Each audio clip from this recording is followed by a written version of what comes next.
Chapter 1162. Which meant, she had asked him not to shoot first. Chin Mo knew everything, but he didn't loosen his grip. Even through the sniper rifle, his eyes were as deep as the galaxy in the night sky. The criminal was relieved. The more afraid the doctor was, the lower the possibility of it being fake. Moreover, the person had knelt down just now.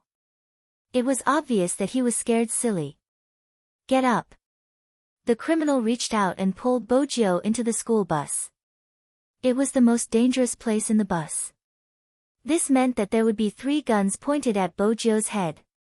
That's right, 3 guns. But the moment she entered, Bojio understood who was the most difficult person to deal with in the bus.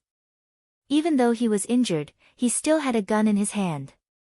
Even at this moment, he was still sizing her up with the tattooed man. In the video, he was the one who had shot the tourists. Bojio lowered her lids. She suppressed all her emotions but didn't stop trembling. The tattooed man tilted his head. Yes, the doctor is here. It isn't fake. I will continue watching. I know I won't be captured alive. For such overseas criminals, being captured alive was the most dangerous thing. Being captured alive meant that they would be able to obtain information. Bojio stood there motionlessly. Her black-rimmed glasses made her look extremely weak. The criminal behind her pushed her forward forcefully. Quick. I'll give you 5 minutes. If you can't treat our boss, I'll shoot you. I need a medical kit. Bojio glanced to the left when she said this. This scene made him look like he was scared to death. But in reality, she was looking at her surroundings. She was looking at every location and the criminal's position as well as their overall abilities. 1v3. One of them was lying on the ground but he needed the most attention. Bojio retracted her gaze. She knelt down with trembling hands and took something out of the medical kit. There was a gun pointed at her head.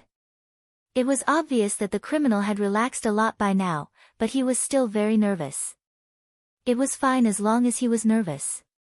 Humans would always have flaws when they were nervous. Bojio lowered her lids.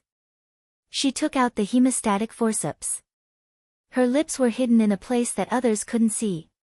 I've lost a lot of blood. This was nonsense. Which injured person did not lose a lot of blood? Everything was for the sake of a better disguise, so even the words he said were in line with his identity. The tattooed man moved and gave a look to the other side, indicating for the other side to prepare more things.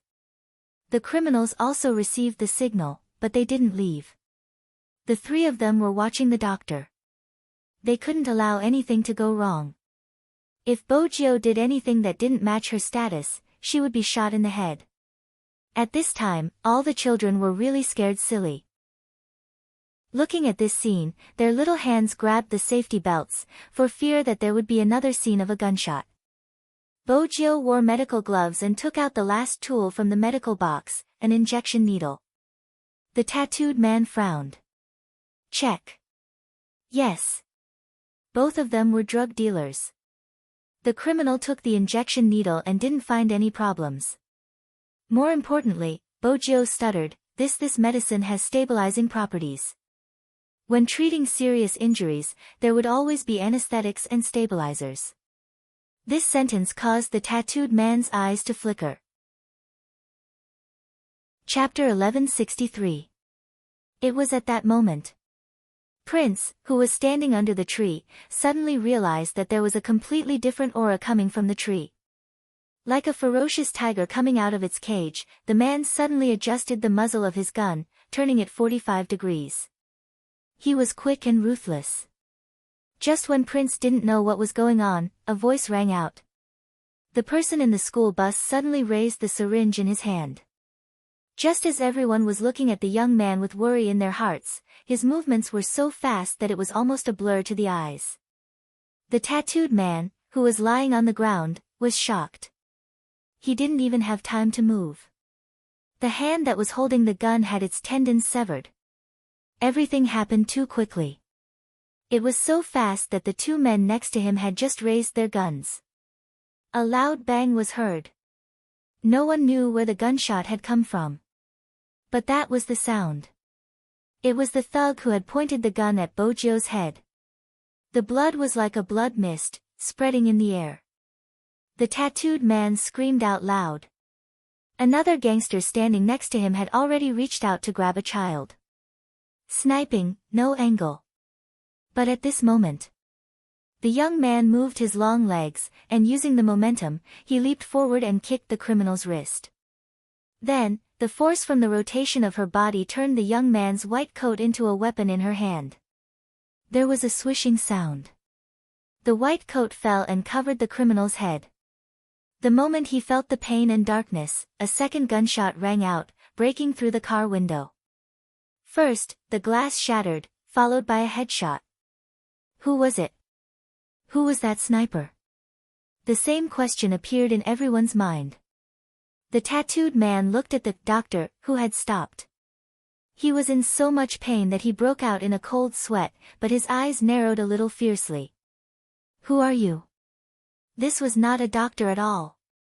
He actually didn't see it. Large beads of sweat rolled down his forehead. The tattooed man's heart sank as he looked at the harmless-looking youth. He had never seen this face before, so how could he be so strong? Bojio's face was still stained with blood. Because she had been too fast, she had cut her fingers. However, none of this could affect her temperament. It was a kind of evil that lived in the darkness all year round. After she squatted down, she looked at the tattooed man and smiled. You're asking me who I am? I'm your old enemy. You can call me Daddy. The tattooed man had no way to describe his feelings at this moment. Daddy? He wanted to hit someone, but he could only curl up in pain. Outside the car came the sound of people passing by. She reached out and hugged him, patting his back. She really didn't know how to comfort a child, so she used the same method the Almighty had used to comfort her when she was young. Don't be afraid, big sister will buy you some sweets later, everything is fine now.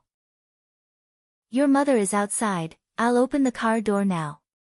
You guys can alight one by one, don't squeeze, you will hurt yourselves. The boy, who had been scared out of his wits, moved a little after hearing that, as if he had come back to his senses. Sometimes, a hug is enough to comfort someone. The little kids knew that the danger was over. One of the bolder ones lifted his head, his fingers tugging the hem of her shirt. He asked shyly, isn't it supposed to be a PLA uncle? Why big sister? Chapter 1164. The people outside were anxious. The tattooed man lying in the car could no longer move. The parents were the first to break through the defense line. Some of them even pushed the guards who were originally standing at the side. But at a time like this, everyone could understand how they wanted to receive it. Compared to the chaos outside. When the children got off the bus, they followed the order of their seats. Bojio arranged for them to form a line.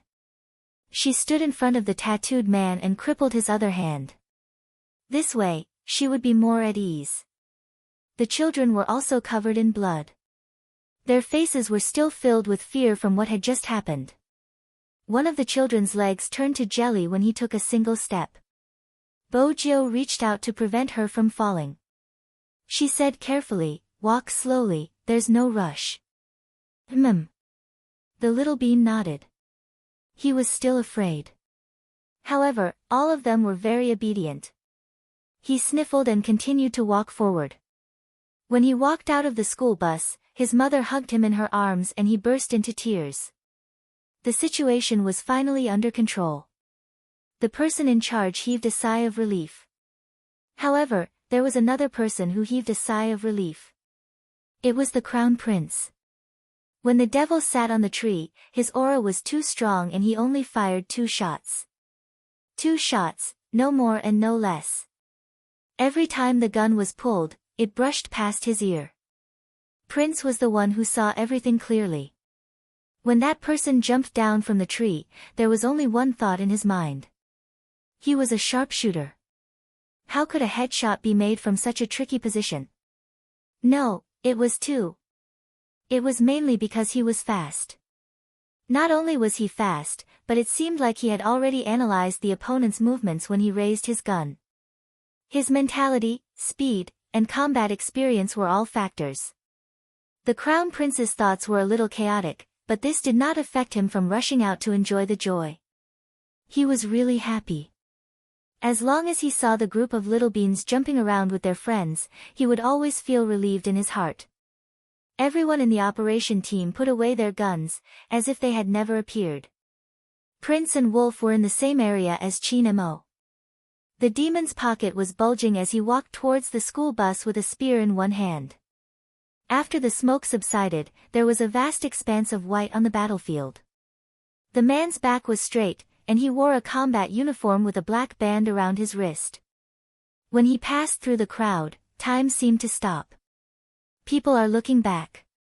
Chin Mo didn't seem to care. He pulled the youngster out of the car. Then, they gave each other a tight hug. Even that pair of eyes of the night had become so deep that it was completely dark. Bo Jiu paused, sniffing the pleasant peppermint scent. It was different from usual, carrying the smell of gunpowder. She wanted to reach out too, but then she realized that there was blood on her hands and clothes. Brother Mo, I'm dirty. I don't mind. Chin Mo tightened his grip, as though he wanted to knead her into his bones. You don't mind? He returned the hug. Bo Jiu smiled and reached out. This kind of hug was not excessive at this time. After all, the scene just now could be described as a matter of life and death.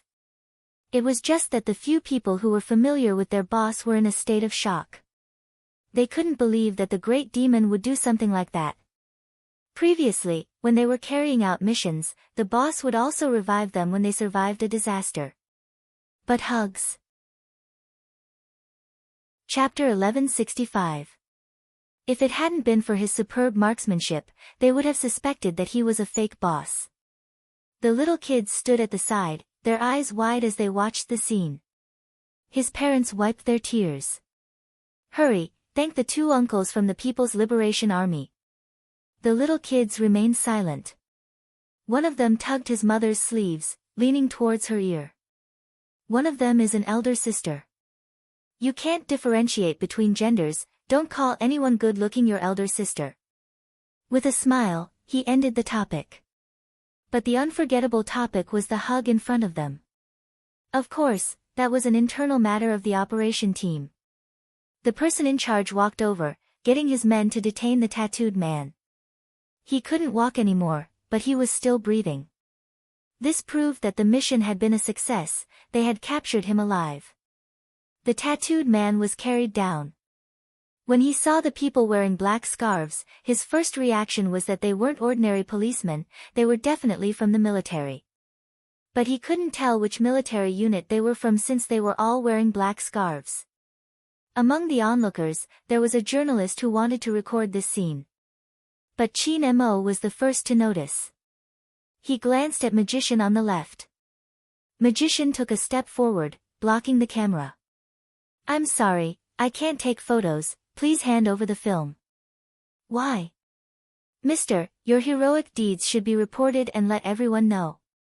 This is such a great contribution. Without you, these children would not have been saved.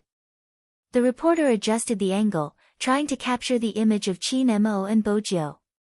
Was that the disguised doctor who entered the school bus? Magician frowned. This time, he didn't hesitate, reaching for the camera.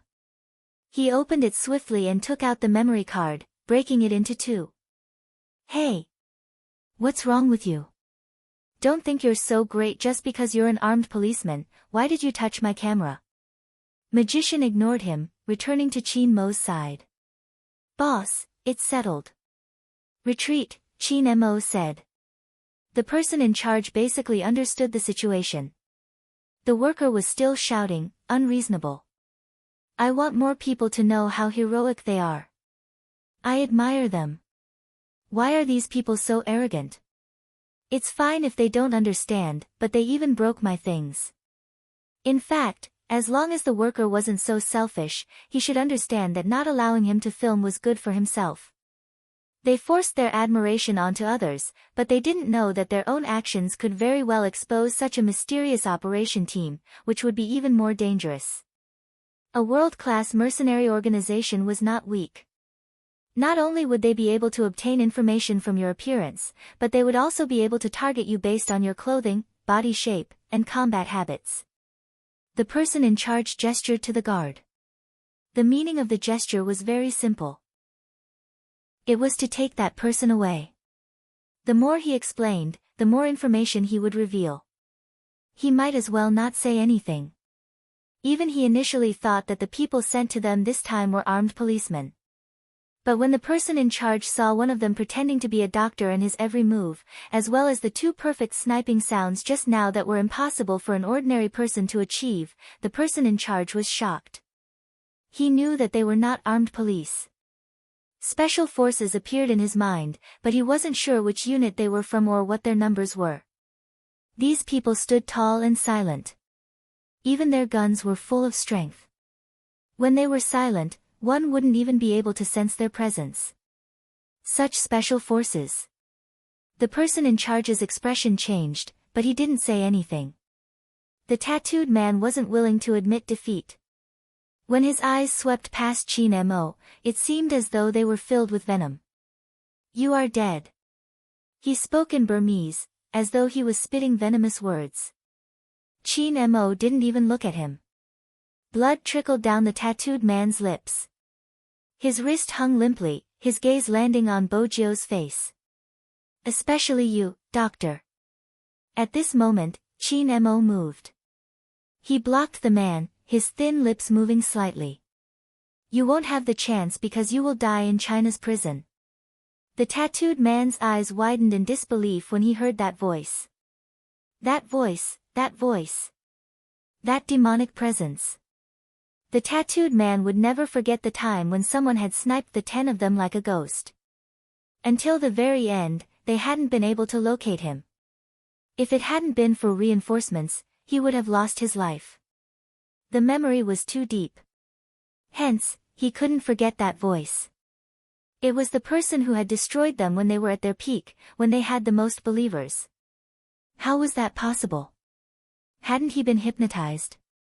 Why was he here? The tattooed man's expression changed. Even after he was sent into the police car, his heart still pounding. It was a fear that was imprinted in the depths of his heart. With the closing of the police car door, everything stopped. The little kids were still standing there, a little afraid but also a little eager to speak. Mommy, mommy. MMH? The older brother is holding on to the older sister as though she's a little kid. Those are the two older brothers, don't mistake them for someone else. But indeed, they seemed to be holding on to a little kid. Perhaps it was because one of them was too tall and had a black mask over his face. The other was handsome but young. Bojio glanced down at her hand, the wound that the Almighty had treated. Even though the wound wasn't important to her, the Almighty held onto her wrist. But with the Almighty holding her wrist, she could always feel the warmth under the thin skin. It felt like jade. It was obvious that he had other matters to attend to. It wasn't appropriate for him to hold on to her like that. Hence, the people beside their boss watched as he took something out from his pocket and placed it in the youngster's hand. Come over after you're done eating. Bojio glanced down at the thing in her palm, her lips lifting into a smile. Magician, who was closest to them, had been walking normally when he bumped into a tree. Hunter had fared better, at least he hadn't knocked into the tree. But when they saw the scene, their reactions were the same, it was a little surreal. Prince opened his mouth, wanting to say something. However, when he met the devil's gaze, he quickly looked up at the sky and whistled, acting as though he hadn't seen anything. His heart was filled with gossip. F***ck, what exactly was going on? Wolf remained silent. Silent, but the little kids weren't silent, they turned and asked, Mommy, did you bring sweets? You're still thinking about sweets at a time like this? The mother glanced at her son's blood-stained arm, hugging him. The little kid pouted. That big brother brought sweets for little brother. I saw it, it's orange flavored. It's good to have a big brother, Mommy. Can you and Daddy give me another big brother? Bring me sweets when he grows up. Hearing that, the mother was stunned. She looked behind her and saw the young man who had been pretending to be a doctor. He had a lollipop in his mouth and one hand was in his pocket. His expression was a little lazy, and the hem of his shirt was being pulled by another child. Big sister, no, Mommy said your little brother. Didn't you say you were going to give me sweets? Come with me. The youngster raised a finger, shaking it. I can't give you this. Why? The little kid was starting to get agitated. The youngster wasn't moved. My captain gave it to me, the meaning is different depending on the person who gave it to me, understand? The little kid obviously didn't understand. Wasn't it just a candy? On the other hand, Prince was conflicted. So the devil's pocket was bulging because of the sweets? The devil, sweets, who would link these two things together? Moreover, the devil coaxed his soldiers by giving them sweets. Wasn't that a little too feminine? Prince imagined that if the devil gave him a piece of sweets, it would be scarier than the end of the world. Prince shuddered and stretched out his hand to rub his arm. The truth proved that Prince was thinking too much. Magician and Hunter stood at the side, their thoughts turning 180 degrees. There's a problem. Of course. Hugging was fine, but giving sweets. When did their boss go down this path? Why do I feel like I'm being tortured? What do you mean? I've never felt as single as I do today. These words were said in a whisper. That was because their boss had completed the final communication with the person in charge here. It was simple, A-level confidentiality. Don't spread it, don't mention it, don't upload any images and don't do any case analysis for the time being. Qin Mo's voice was light, and when it came through the black scarf, it carried a kind of nobility. The person in charge wasn't muddle-headed, he understood. This. He paused before continuing, Comrade, don't worry, we will take care of the aftermath. Usually, when they couldn't control themselves and had to give a detailed explanation of the case, they would look for the local armed police and let them say that they were the ones who completed the mission. In China, some people couldn't even leave their names behind after doing something. That was because they had to deal with more ruthless terrorist organizations. Magician and Hunter listened to their boss's communication, feeling that he had entered the wrong profession for such a strong aura. Especially when their boss was wearing a black mask and his gaze swept over them, he seemed like the boss of Chinatown. His aura was like a mountain torrent. Honestly, boss, you shouldn't have joined the army, you should have become a gangster, the mission was over. Their communication was completed. Qin Mo reached out, switching his phone out of flight mode. In an instant, he received a message. Boss, this is the information you asked us to intercept, it's regarding number 10, every recruit would have their information intercepted. This was a form of defense for the special forces. Once you were here, you had to be completely transparent. Chapter 1166.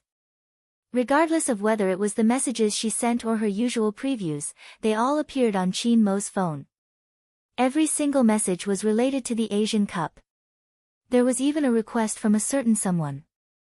Please obtain the qualification for the Asian Cup. That youngster probably didn't ask anyone for such a favor. Hence, even her tone seemed a little stiff. The last message was sent to Feng Yi. Qin Mo knew that it was for him. The Almighty will go back. Qin Mo's gaze swept past the 5 words and landed on obediently Darling, who was standing not far away with a lollipop in her mouth. Her hand was wrapped in white gauze, and her head was lowered as she spoke to a little bean. Qin Mo didn't know what they were talking about, and under her black hair was a glowing side profile. It wasn't appropriate. The location and time weren't appropriate. The clothes he was wearing weren't appropriate either. Qin Mo tightened his grip, as though he was suppressing something. Then, he walked over. Bo Jiu seemed to have sensed his approach, glancing up. The little bean wanted to say, Big brother, your little brother is so petty. Unexpectedly, he was the one to take the initiative. Captain, This little bean wants to snatch my lollipop. Little bean. Little brother isn't just petty, he's also shameless. Didn't he say he would give in to the little kid? Fortunately, someone was teaching him a lesson. The little bean glanced at the tall big brother. He reached over and grabbed the back of his collar as though he was a sack. His voice was calm. Let's go. He had to go home and teach the little brother a lesson. Whenever he was disobedient, his father would often do the same. But the little brother wasn't bad. He was just a little shameless, but he had saved them just now. Mommy, will that big brother bully the little brother? Magician and Hunter were walking at the back. They could vaguely hear the child's voice in the air. They thought to themselves, kid, don't you know our boss is different from normal people? How could he be lecturing you? He's more like spoiling you. If you really wanted to teach him a lesson, he would only ask one question. Do you think you are suitable to be a foreign special forces soldier? If you think you are, come and fight with me. Just this question alone made many recruits retreat in the face of difficulties. But now, it was different. Indeed, it was different. Even though Chin Mo had a sense of propriety and restraint, he couldn't resist the strong gossiping heart of the operation team. Huntsman, it's number 10. You're the one who picked him up. Don't you have any information on him? Magician tried to find out more. The hunter was furious. If there was, why couldn't I find out about it? Strange, who is it? Magician turned his head and looked at the back view of the person in the white coat. He thought about what this recruit had been doing all this while and suddenly froze. F***CK, it can't be, it's that guy. Hunter frowned. Who is it? In Jiang City, when we went to look for boss, he recognized a younger brother. Magician felt it was hard to explain. The hunter was shocked. Younger brother? Boss? He didn't seem like the kind of person who would recognize a younger brother. Because of that person, we suspected that boss was gay. Magician tilted his head. Now, it seems like he really is gay. Why didn't I think of it just now? The last time we were on a mission, this person pretended to be a member of the film crew and walked right in front of me. I didn't even notice anything strange about him. In the end, boss caught him. Hunter couldn't hear the rest of the conversation, all his thoughts were occupied by one word. Chapter 1167. Magician didn't deny it. Instead, he asked, can you explain why our boss gave her candy just now? He really couldn't explain it. The recruits didn't know and thought that the devil would occasionally be as gentle as a gentle breeze. But they knew that he wouldn't be like that to others. Hunter took a step forward. Magician asked, what's wrong? I suffered a huge blow, I need a break. This is too much of a shock, I wasn't prepared at all. Hunter felt like he was done for. Honestly, the fact that their captain liked the blue child was ridiculous. Magician patted his shoulder. I can understand your feelings, we felt the same way back then. So, that fellow chased after the troops. Hunter's imagination wasn't bad. Magician glanced up. You were a witness yesterday. He had witnessed his boss being pressed down. His boss was pressed down. The more Hunter thought about it, the more his world seemed to be collapsing. At this moment, a group of people had reached an uninhabited area. They split up from the rest and headed to the place where the military aircraft could land. Chin Mo glanced over, catching sight of the youngster with a lollipop in her mouth. Her face was black and stained with blood. Little Bojo. MMH? Bojo was surprised that the Almighty would call her name in such a situation. Chin Mo asked leisurely, are you done with the candy? MMH, there's only a stick left. She sucked on it. But even she hadn't expected the Almighty to ask, do you want a kiss? Bojo's collar was still being tugged at. She felt the Almighty's hand lift the white coat up, and her eyes met the handsome face that was very close to her. The black mask had long been pulled up to his chin, and the dark color made his face look flawless and noble. A few strands of his black hair fell down, blocking his beautiful eyes and brows. Half of his body seemed to be wrapped around her, blocking not only the wind in the forest but also the hunter's line of sight. The sudden intimacy. As his thin lips landed, the scent of tobacco lingered around her. Bojo felt her breath being sucked away. Her heart seemed to be scratched by a furry claw, a layer of sweetness gushing out. It was a light kiss, like a candy hidden in the Almighty's pocket. Both of their lips had the taste of oranges. Traces of numbness came from between their lips and slid over their skin. For a moment, the only thing left in her nose was the unique taste of a man. It was the smell of gunpowder with a hint of mint and tobacco, making it hard for her to let go. Magician and Hunter, who were standing not far away from them, froze. "Boss, are you bullying us because we haven't been in a relationship before? Is that why you're acting so nonchalant? Even if you pull up your clothes like that, we still know how to kiss, okay? Could it be?" Magician and Hunter looked at each other. Based on their understanding of their boss, this meant that he didn't care whether they knew or not. On the other side, Bojo's breathing was erratic. The corners of her mouth curled up faintly. Her head was still half covered by the white coat, and her little face was flushed. Unfortunately, the color of her face could not be seen at all. Chapter 1168. There was a hint of a smile in the Almighty's voice when he said that. It was a classic honey trap. Bojo couldn't guard against it and didn't want to either. Hence, she stood there and allowed the Almighty to wipe his face. As for the destructive gazes from the side, Bojo wasn't bothered. Anyway, it was a good chance for others to know that the Almighty was hers.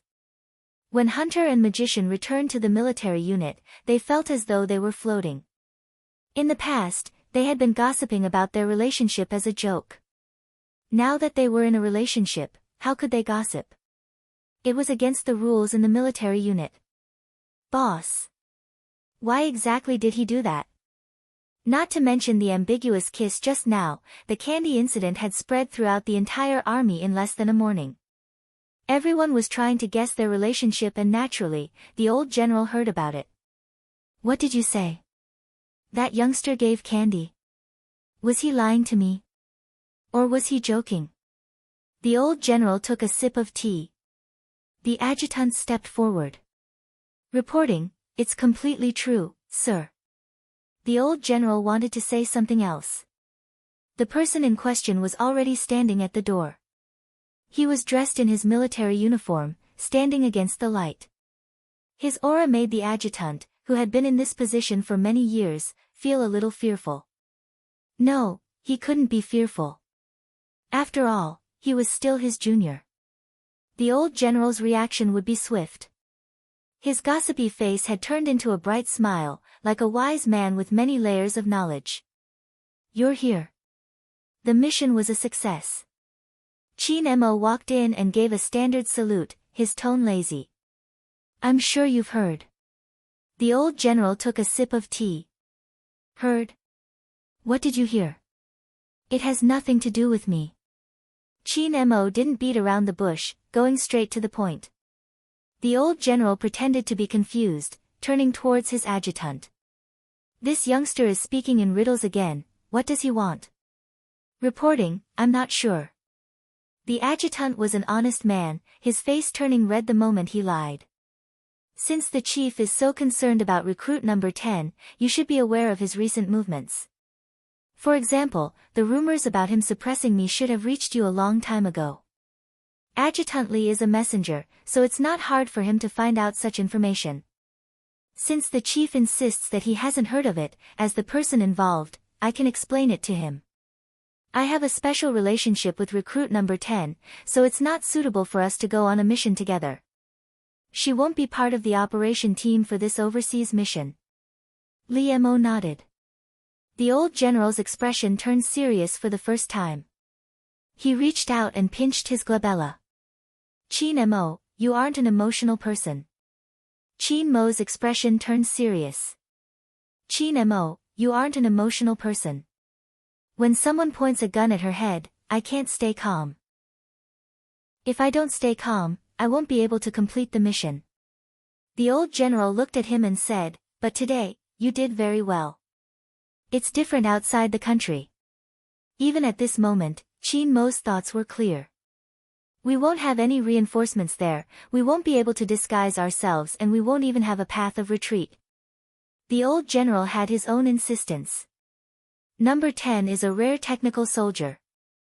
I admit it. When Qin Mo said these 3 words, he could even imagine a certain someone sitting in front of the computer, her fingers flying across the keyboard. Even the coldness in his eyes melted. He smiled faintly. There aren't many people who are better than him in terms of network technology. The adjutant standing at the side. What's with the feeling of being sold? But. With that, Qin Mo paused and glanced at the old general, his tone calm. If it was your daughter, would you let her go to the battlefield? The old general had a daughter, and he had wanted her to get to know this cold boy. He was a soldier, and indeed, he had never thought of letting his daughter go to the front line. What kind of place was that? It was a place where people could eat people. Qin Mo smiled, and there was an indescribable emotion in his words. You wouldn't. The old general choked, and for a moment, he couldn't say a word. In the end, he said weakly, "Cold boy, you are being unreasonable.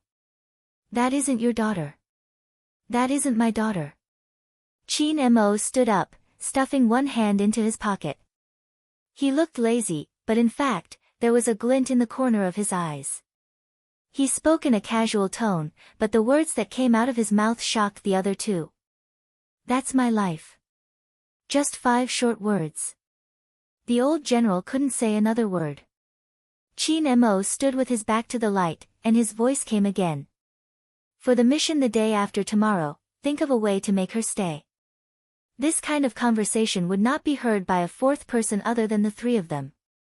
After Qin Mo left, the air in the room seemed to have quietened down. After an unknown period of time, the sound of the clock shaking could be heard. The old general knocked on the stainless steel in his hand. Was that fellow asking me for a favor? I think so. Even though it was unbelievable, the adjutant was still suppressed by the words, "That is my life," until now. Who could ask the devil to ask someone for a favor? It was hard to imagine that such words would come out of the devil's mouth. However, it was precisely because of this. He and the old general would understand the significance of number 10 to him. Send the name list. The old general put down his cup, his gaze a little heavy. The day after tomorrow seemed to have been decided. Even he was just cooperating with the work on this mission. No one could predict how dangerous it would be. Most of the people who came had a rough idea. The stricter the selection, the more unpredictable it was. In fact, after today's incident, there were already 2 people with psychological problems. They were indeed the best of the best in the military, and they were also very brave. However, the quality of their sleep would directly reflect the situation. The doctor had already marked a cross on the psychological aspect. This mission didn't only require physical conditions, but also psychological endurance. After all, the other party had a psychological hypnotist. That would be the real nightmare. The military didn't slack off in their training. Even if they completed a rescue mission, they still had to do what they had to do. The further they went, the more intense the selection became. Basically, everyone was covered in mud. Perhaps it was because of the rumors or the exhaustion from the training, but one of the new recruits suddenly stood up during the break. He looked towards Bojo. Do you dare to compete? During the mission, the new recruit was at the periphery and wasn't sure what was going on. Chapter 1169. Bojo wiped the sweat off her chin when she was called. She glanced up, her gaze deep. Prince was in the same dormitory as Bojo and they were in the same team. Moreover, they had been together for such a long time. He knew Bojo's performance better than anyone else. Now, someone said that she had relied on her connections to get her position. That was so frustrating. Prince wanted to stand up for her.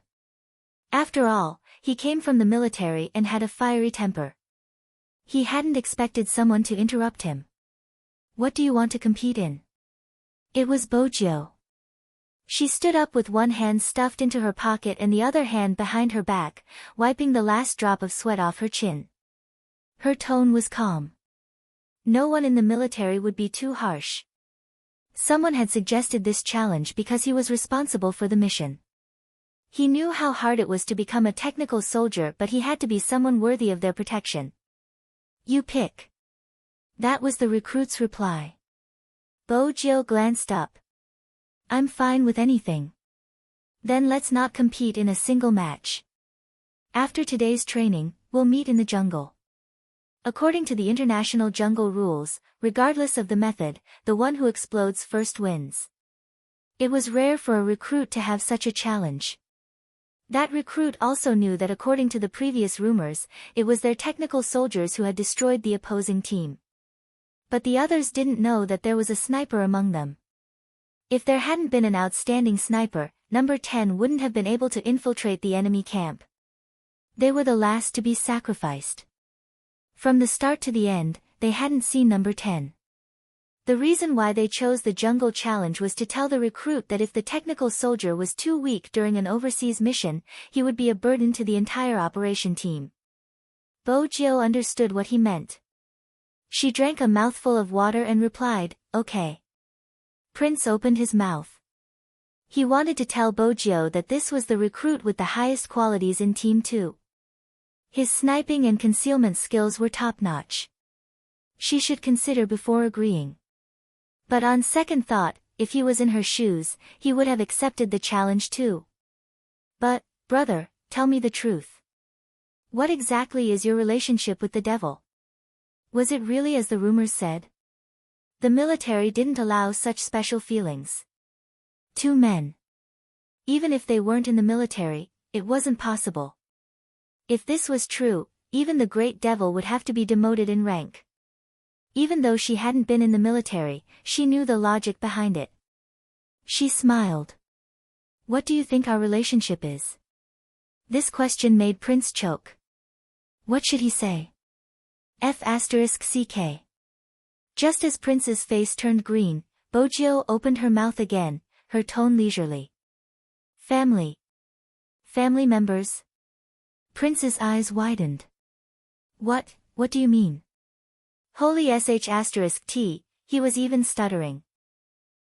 It was mainly because this word was too misleading. Bojo arched a brow and pointed at herself. I'm handsome, right?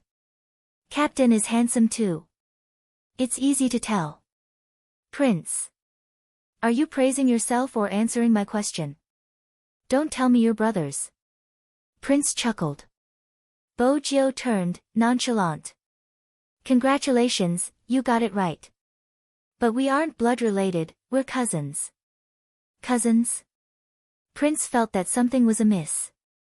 Then why did you suppress the devil that day? Bojo arched a brow. I just wanted to ask my brother to not tell anyone about our relationship so that the people here wouldn't have any ill feelings towards me. We are all new soldiers and I don't know how to fold my blanket. It's embarrassing. Don't you want people to know that your uncle is our old general? Bojo raised her eyebrows. Prince found the first half reasonable, but when he heard the last sentence, his expression darkened. He pointed at Bojo. You. F***ck, how did she know? That didn't make sense. Bojo took another sip of water, a devilish smile on her face. So, you believe me now? Me, tell me how you know my identity first. Prince thought to himself. Wasn't his disguise good enough? He hadn't even interacted with his uncle before. Bojo replied slowly, I'll find out if I want to.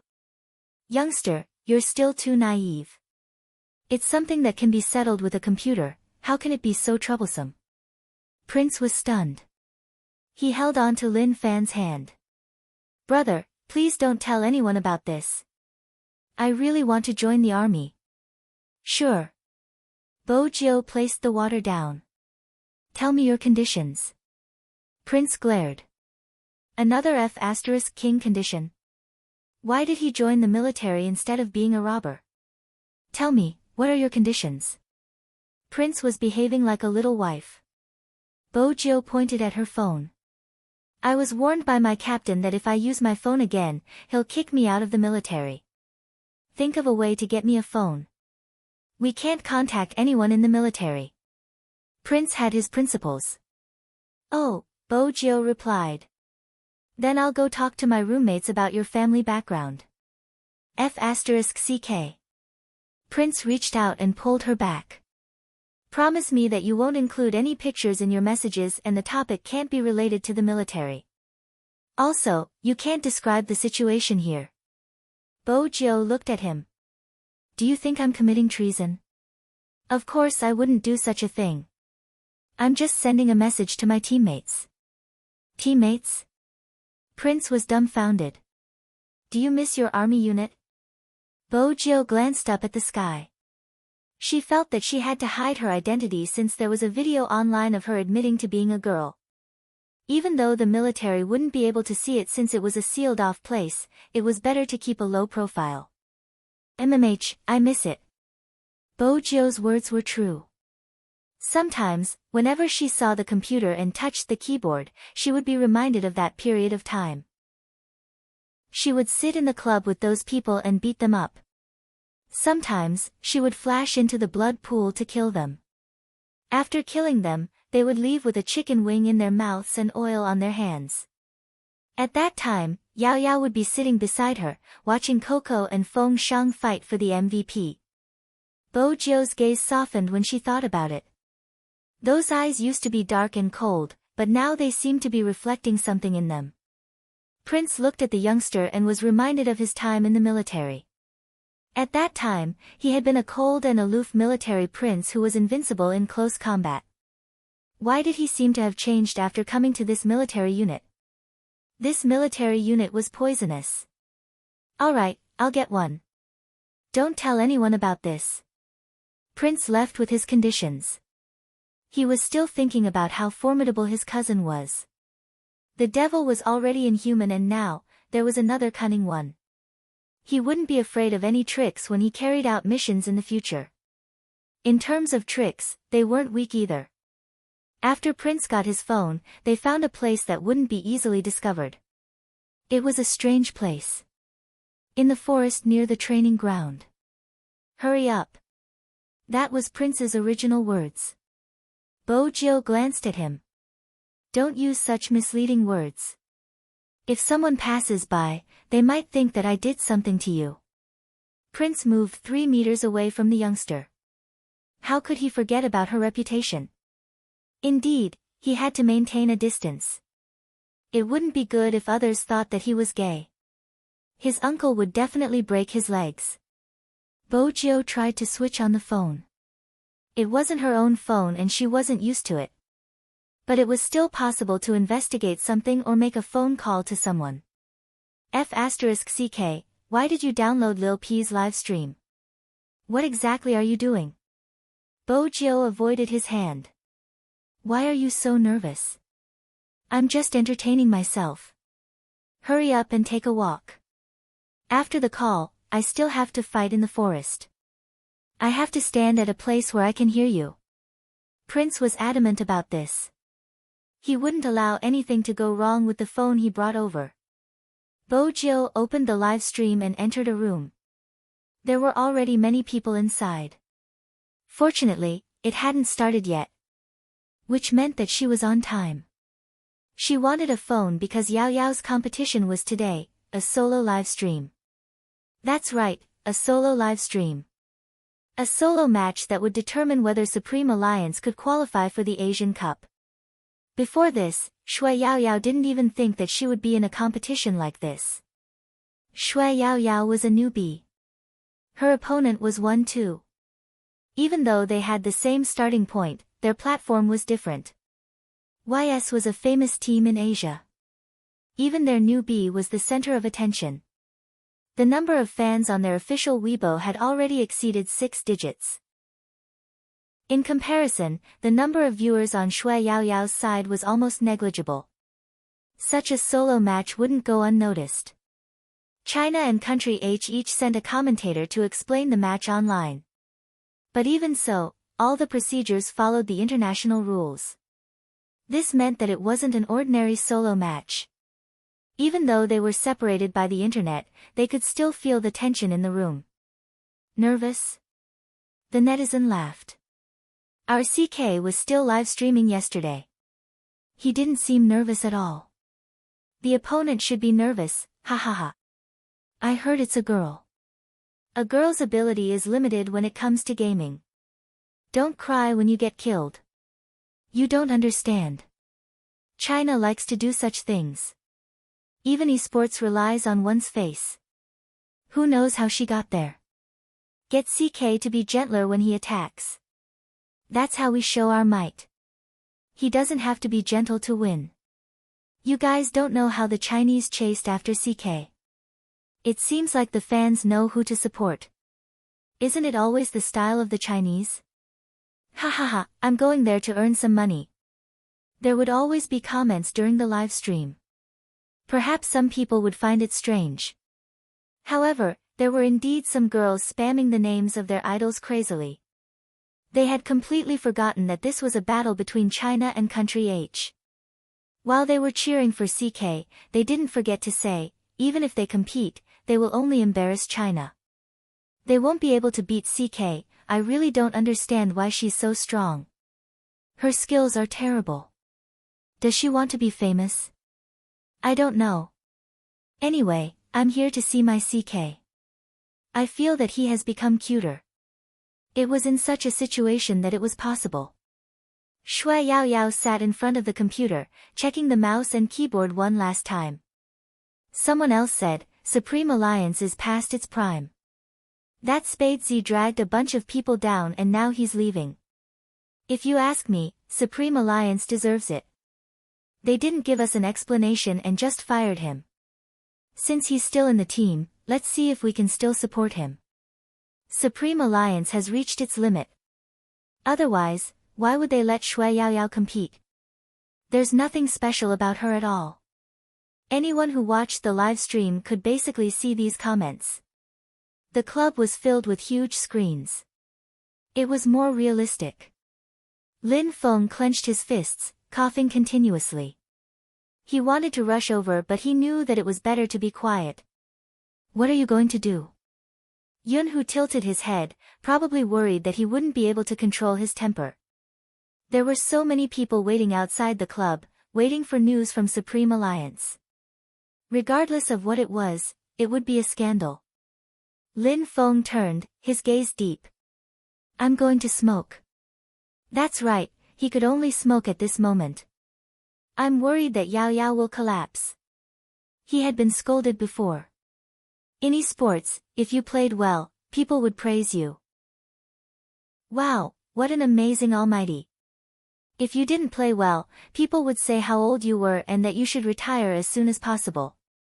How embarrassing. In reality, they wanted to win more than anyone else. Lin Feng couldn't forget that year when their captain wasn't around. Because he couldn't adjust his mentality, after one mistake, he had made a series of mistakes. In the end, he couldn't even see the comments on the screen. Because he had lost. As long as you lost, there was no meaning in a competition. Lin Feng stood in the corridor, his hands trembling when he lit his cigarette.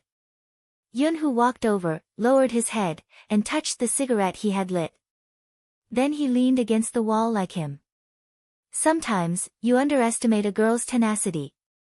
They are braver than us in certain aspects. It was rare for Yunhu to say so many words. Lin Feng smoked, not saying a word. Both of them knew that whoever sat in that room would have to bear this pressure. Professional esports players only looked glamorous on the surface. There was 1 minute left before the game would start. The players had a chance to speak to the team. Many people thought that Yunhu, Yin Wuyao, or Feng Yi would be the one guiding Yao Yao's tactics. But at this moment, Feng Yi stood up, gesturing to the other side to pause the call. Then he connected the call. When he was doing this, he was still dressed in a suit, looking like an ace manager. Just as everyone was still confused about what was happening, a voice suddenly came from beside her ear. Suddenly, she heard a voice. It was the voice of a teenager, with a hint of laziness but as clear as water. It calmed Shui Yao Yao's racing heart. Yao Yao. Chapter 1170. Spade Z. Almost all of Spade Z's fans could tell whose voice it was. Ever since that incident, no one had seen her again. Those who truly liked Spade Z didn't care if the youngster was a man or a woman. The reason they had fallen in love with Spade Z was because she had broken so many things. Before this, many people would say that only those who had undergone training were fit to play professionally. Many people didn't care about the truly skilled streamers because they were just for entertainment. Those who came from unorthodox ways wouldn't be acknowledged. But Spade Z had rushed out from the crowd. Why was she liked? Because when they watched her play, they would think of themselves. In the past, when they had just started playing, they hadn't known anything. They had even foolishly gotten excited when they had killed the first person. They were all the same, ordinary players. But in Spade Z, they saw the dream that they had wanted to have but didn't dare to have. One day, I will become a professional gamer. This was a level that anyone who liked to play games wanted to reach. They had watched as Spade Z took the FC in Zone C again and again, breaking new records time and time again. Then, she went to the qualifiers, the city-level competition, the revival competition, and the National League. They had been there for every competition. They had watched as that person charged into the blood pool alone, watched as that person was splashed with coke, watched as that person lost and won again. Many of them had forgotten that if it hadn't been for this youngster, Supreme Alliance wouldn't have reached this stage. The almighty Z they liked was a girl. So what? She was still herself, the one who had always broken the rules, telling everyone that when choosing a profession, one shouldn't decide if it was suitable based on one's background. FC King. The moment these three words appeared, Spade Z's fans seemed to have a tacit understanding as they started to flood the screen. They were all calling the same name, Almighty Z. It wasn't the big Spade from before, it was Almighty Z. I miss you, come back. Honestly, without Spade Z, the competition isn't as thrilling as it used to be. Indeed. Of course, there were people who would scold her. There were people who told Bojio to scram, saying that she wasn't fit to appear and that she shouldn't be a burden to Supreme Alliance. However, the young man didn't seem to notice any of this. Shui Yao Yao, who was wearing headphones, paused. She could only feel her face getting a little hot from excitement. If there weren't so many spectators watching, she would definitely ask where Highness Joe was now, why he didn't even go to school, and why he couldn't find him with his phone turned off. But it was not the right time to ask. The person on the other end of the line didn't wait for her to speak, his voice as usual. Before the glory, we have to accept the embarrassment and difficulties in front of us. Only then will some people know that Supreme Alliance doesn't just have Qin Mo, Rao Rong, Yunhu, Yin Wuyao, and Yu, Yao Yao. The final landing spot made Shui Yao Yao's heart skip a beat. Lin Feng and Yunhu couldn't help but laugh when they heard the commotion. At this moment, Bojio asked, "Are you ready?" Shui Yao Yao's eyes were red, but she smiled and agreed. Then let's go. It was just like what the Almighty would say at the start of every match. Now that Bojio had said it, it was calm but it wasn't easy. It was enough to make one forget everything else and focus on the outcome. He had to win the match. Yes, he had to win. The call ended. In an instant, only the sound of Shui Yao Yao logging into the game could be heard. On the other side, CK seemed to be sloppy, interacting with his fans nonchalantly. But he was a professional after all. Before this, he had seen the information of Supreme Alliance's contestant. Frankly speaking, she was just slightly better than ordinary players. Her hand speed was fast, but esports wasn't all about hand speed, it was more about awareness and control. Moreover, she had played as a sorcerer and was more of an auxiliary player. Her understanding of the character wasn't as good as his. CK entered the game, he had already thought of a strategy. He would press the line and crush the opponent, it wasn't a problem at all. It seems like both parties have chosen their characters.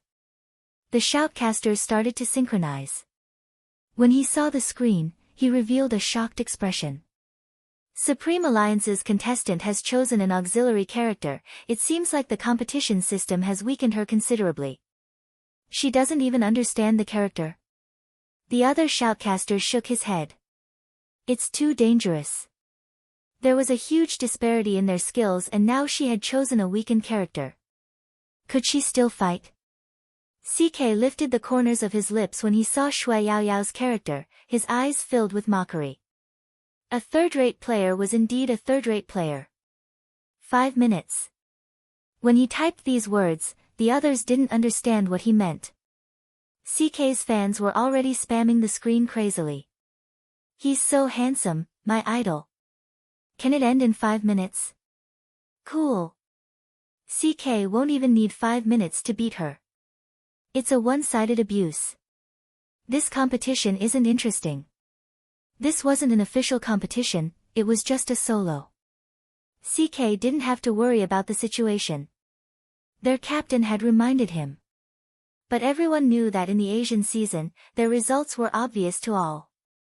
It wasn't a big deal to be impudent at this moment. CK thought about it, moving his mouse to clear the players. Both of them chose the middle lane. That's how solo matches are. Let's see who gets the first kill. Solo matches were basically decided by the first kill. Both of them were playing as auxiliary characters, their tempo wasn't that fast. But CK said that it would end in 5 minutes. It might really end in 5 minutes. The shoutcaster looked at the situation on the screen. They are being suppressed. CK's positioning and dodging are outstanding, the outcome is obvious. But watching two auxiliary players in a solo match wasn't as satisfying as watching an assassin. It was obvious that CK was much faster than Shui Yaoyao. Not only that, Shui Yaoyao had been hit and her HP had dropped. Her positioning is too slow. I really don't understand how she managed to become a professional player. I say, you guys already know the outcome, why are you so bothered? Shui Yaoyao moved her mouse, as though she hadn't noticed her mistake, turning her body to attack the minions. Just like that, the match was so peaceful that it made people feel bored. The shoutcaster could only give a simple explanation. Let's take a look at the matchup between the two sides. If nothing out of the ordinary happens, both of them have chosen to face each other in the middle lane. But it's obvious that compared to CK's mechanics, our beautiful Yao Yao's movements seem a little fatigued. In such a situation, she can only clear the minions at the bottom of the tower. Honestly speaking, this doesn't look like a solo match at all. Luckily, their finances aren't that different. Their finances aren't that different, right? It looks like CK is suppressing her. That's why I find it weird. I can only say that this girl is tenacious. God, CK should have jumped the tower and killed her. I think so too, probably because the equipment isn't out yet. Let's wait a little longer. But there was a problem. Some viewers who were watching the live stream realized this. That was time, why does it feel like a long time has passed? It's been 4 minutes, right? God, CK isn't that slow usually. It is.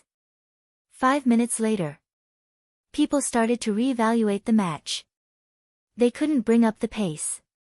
What was going on? Even CK furrowed his brows, holding onto the mouse with one hand. He wasn't in a good mood since he hadn't expected it to be so slow.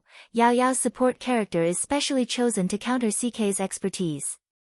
Rao Rong looked at the match on the screen and suddenly laughed. He was as calm as the wind, his voice faint. Our sister Yao Yao's tactics are interesting. Lin Feng arched a brow. You like it? Even if you do, it won't be yours. Shut up, almighty Lin Feng. Take a look at your recovery. You need to use your brain when playing games. Rao Rong's voice and his words were completely different. Lin Feng's eyes widened. This person had only joined their team for a few days and he was already in this state. Moreover, it felt good to be called Almighty Lin Feng by the Almighty. The naive girl automatically ignored his mocking tone.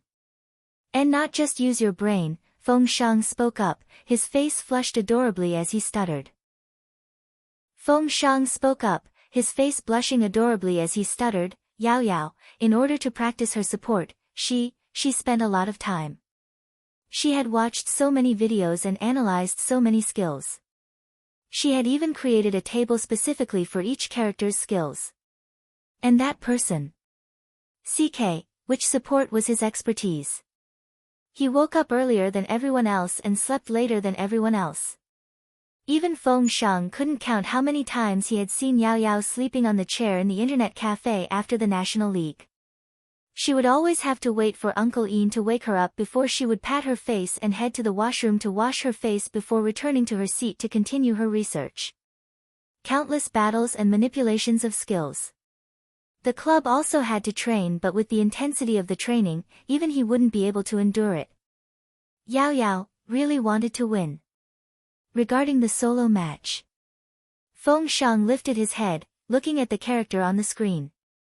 CK was obviously getting impatient. He waved his mouse, intending to launch his strongest attack. Even as a support, there was damage output. Moreover, his support was a tank. He had a natural advantage and could push forward with his minions. It was obvious that Yao Yao was at a disadvantage, especially with her low HP. It wasn't safe for her to stand at the bottom of the tower. The sound of CK clicking his mouse sped up. The two commentators who were watching the match from God's perspective pressed down on their headphones, straightening their backs. It's coming. Chapter 1171. What is CK trying to do? People looked at the movements in the video and leaned closer to the computer screen.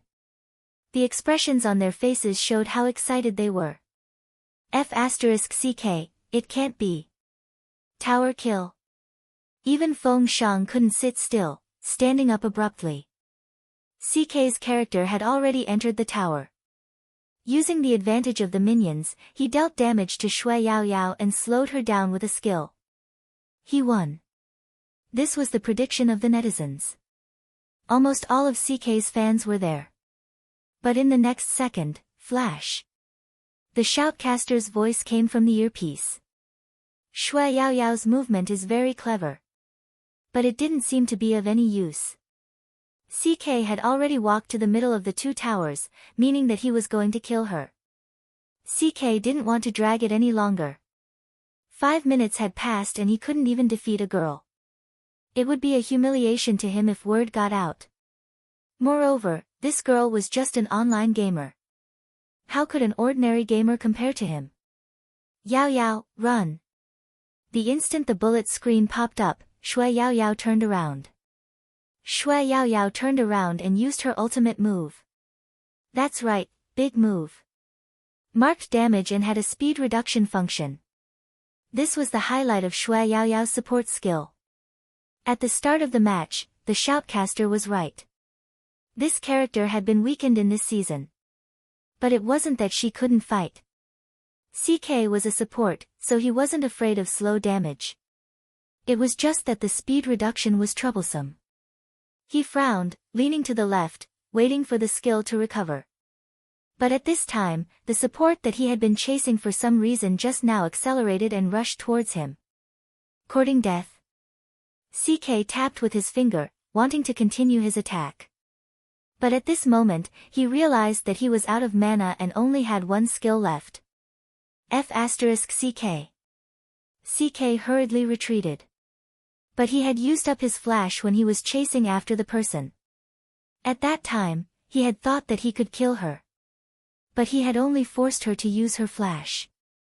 CK's right hand slid the mouse. His position was too unfavorable, in the middle of the two towers. If he leaned a little, he would be attacked by the tower. Even as a support, CK didn't have enough HP. But if he didn't, he would fall into the opponent's big move. In less than 3 seconds, CK chose to avoid the delayed critical strike of the electric circle skill. He was unavoidably hit by the tower twice, leaving him with only a little HP. CK turned around and entered the bushes at the side. He planned to leave through the river. This way, he would definitely disappear from the enemy's attack range. At this point, everyone was well aware of the opponent's mana consumption. He was out of mana and couldn't recover his skills. Even if his opponent had mana, she wouldn't be much better off. At most, she would be a little stronger than him. With that support, what else could she do without her ultimate skills? CK floated through the grass, Shui Yaoyao chasing after him. This girl is really stupid. Doesn't she know that she can't chase after the support tank? Maybe it's because I want to kill too much. I'm like that sometimes too, and this is a rare opportunity. I don't have enough critical hits, and I don't have any ultimate moves. I can't kill it. The shoutcasters thought so too. Moreover, when Shui Yaoyao was chasing, she didn't even hit the target because she lost her vision. It was even more impossible.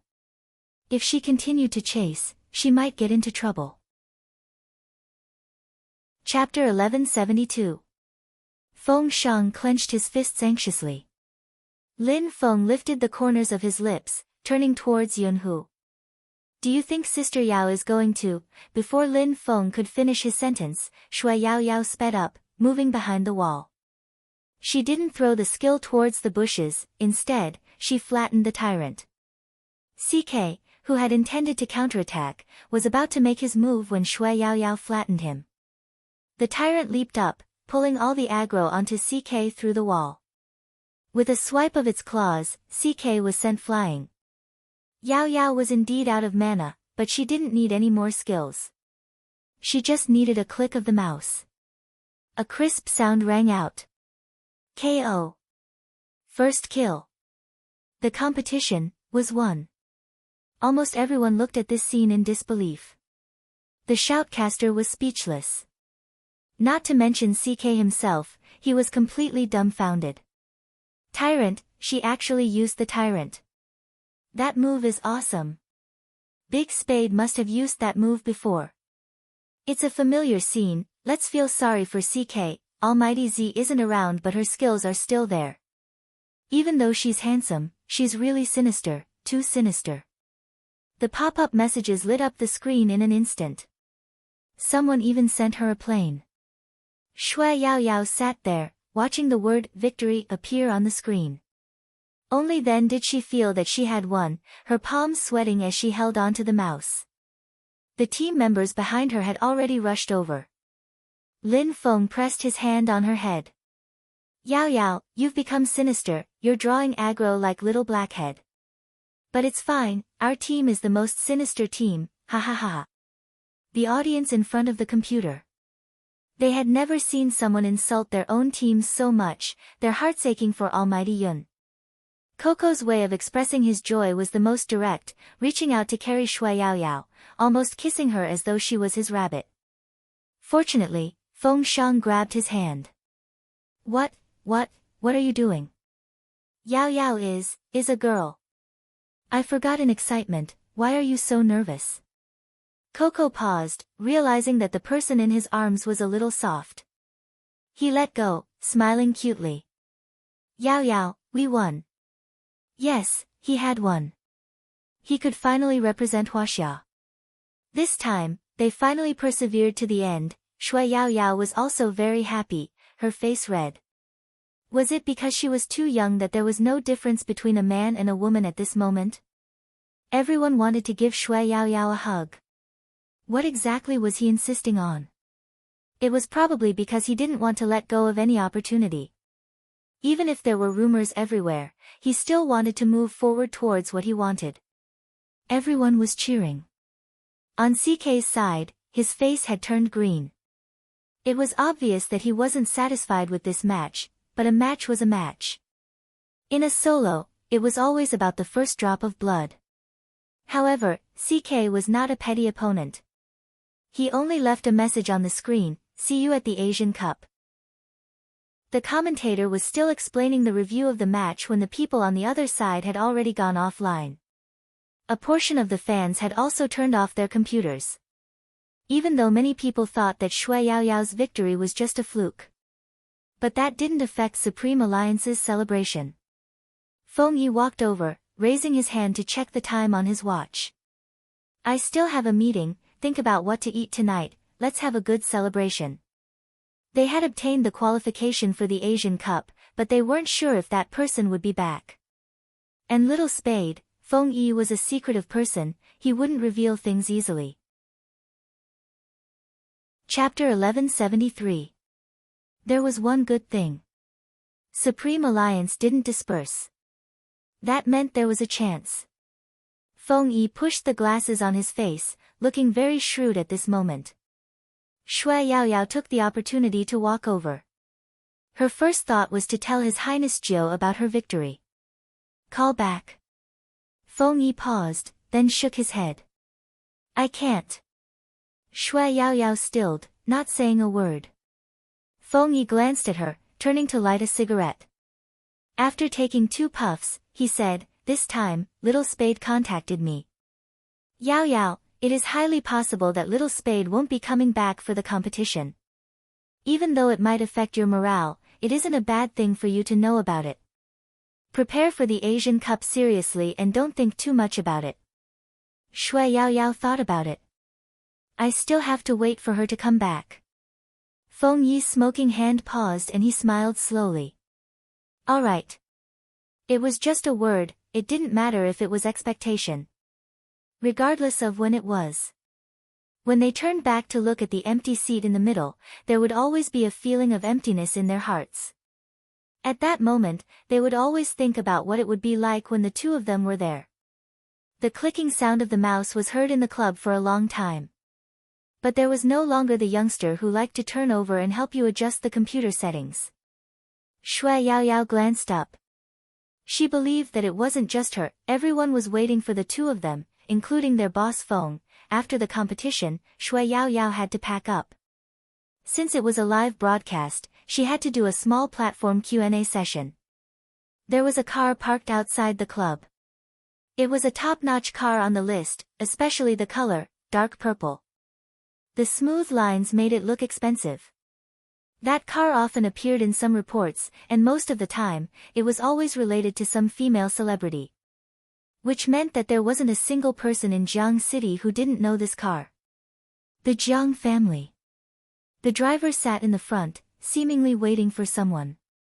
He tilted his head to take a look, muttering to himself, why isn't young master out yet? In fact, young master rarely watched such competitions. Moreover, it wasn't a large-scale competition, it was a live broadcast. Even the arena was very small. The driver didn't understand why young master would go there. Could it be because of Miss? Thinking of this, a smile appeared on the driver's face. It would be great if it was because of the young mistress. The new madam had always been worried that the young master would dislike them, and the atmosphere in the house was never good. Indeed, young master used to dislike young miss no matter how he looked at her. But things were different now. The driver rolled down the window a little more. Inside the club building, the atmosphere at the scene was very lively.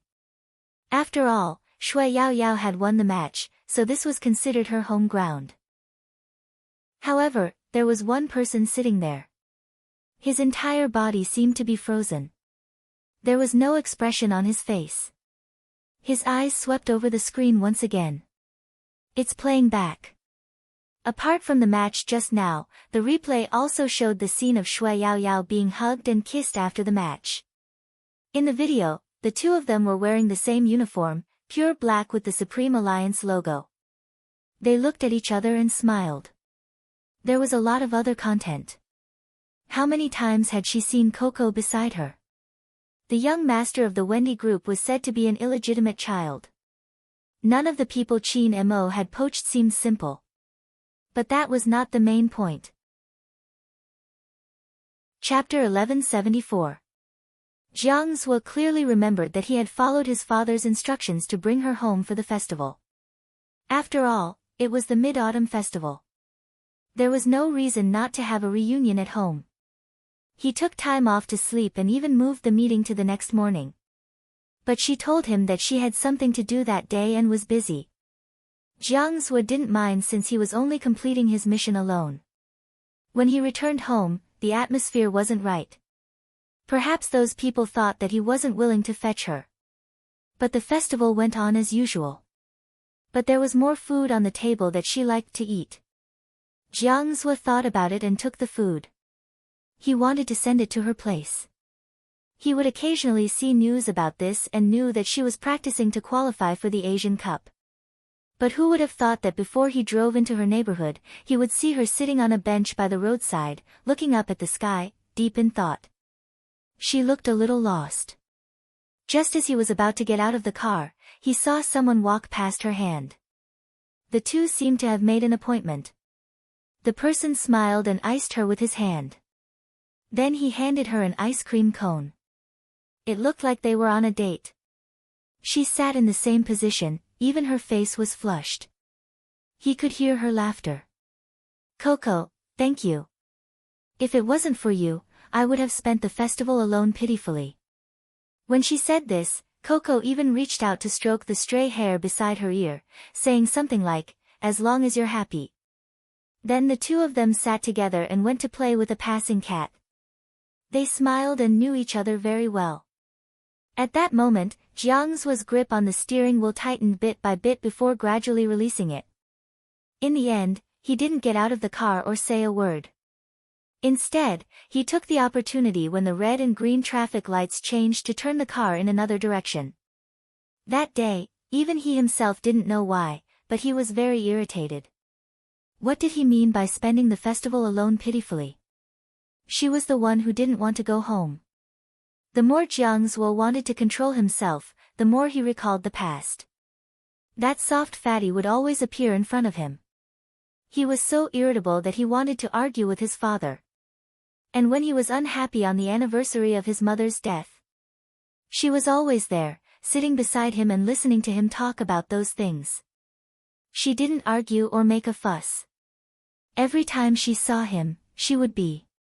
That was why he had never exposed the fact that she liked him. He had seen that kind of gaze too many times. Of course, he knew what the other party was thinking. He did not intend to respond. Firstly, it was because he had never thought of dating while he was in school.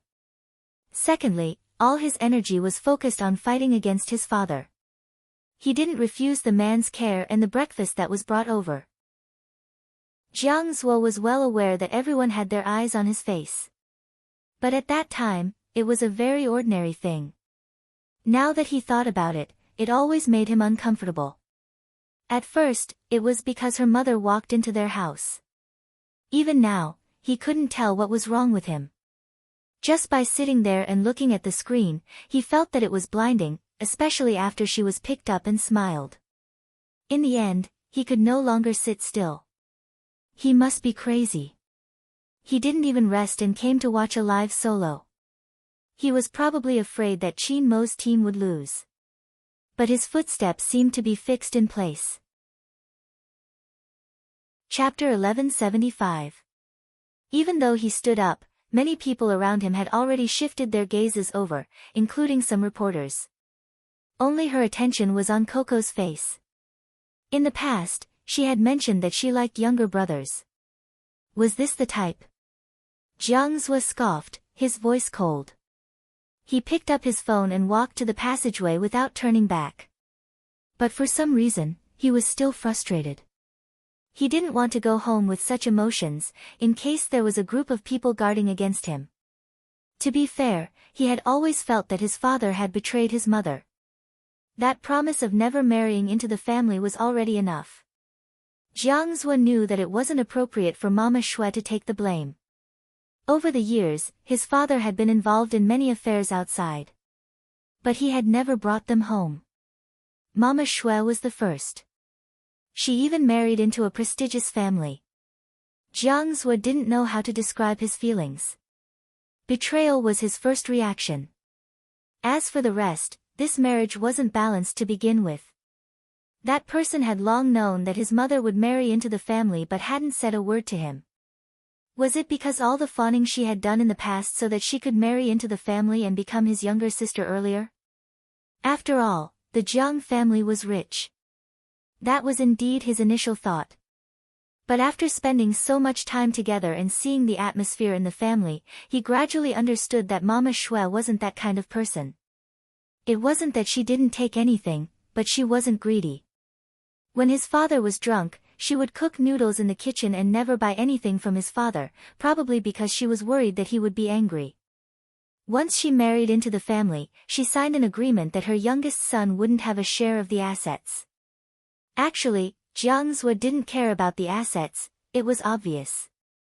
He had long left the Jiang family's sphere of influence and even his personal assets were larger than the Jiang family's. But she seemed to be worried that he would do this.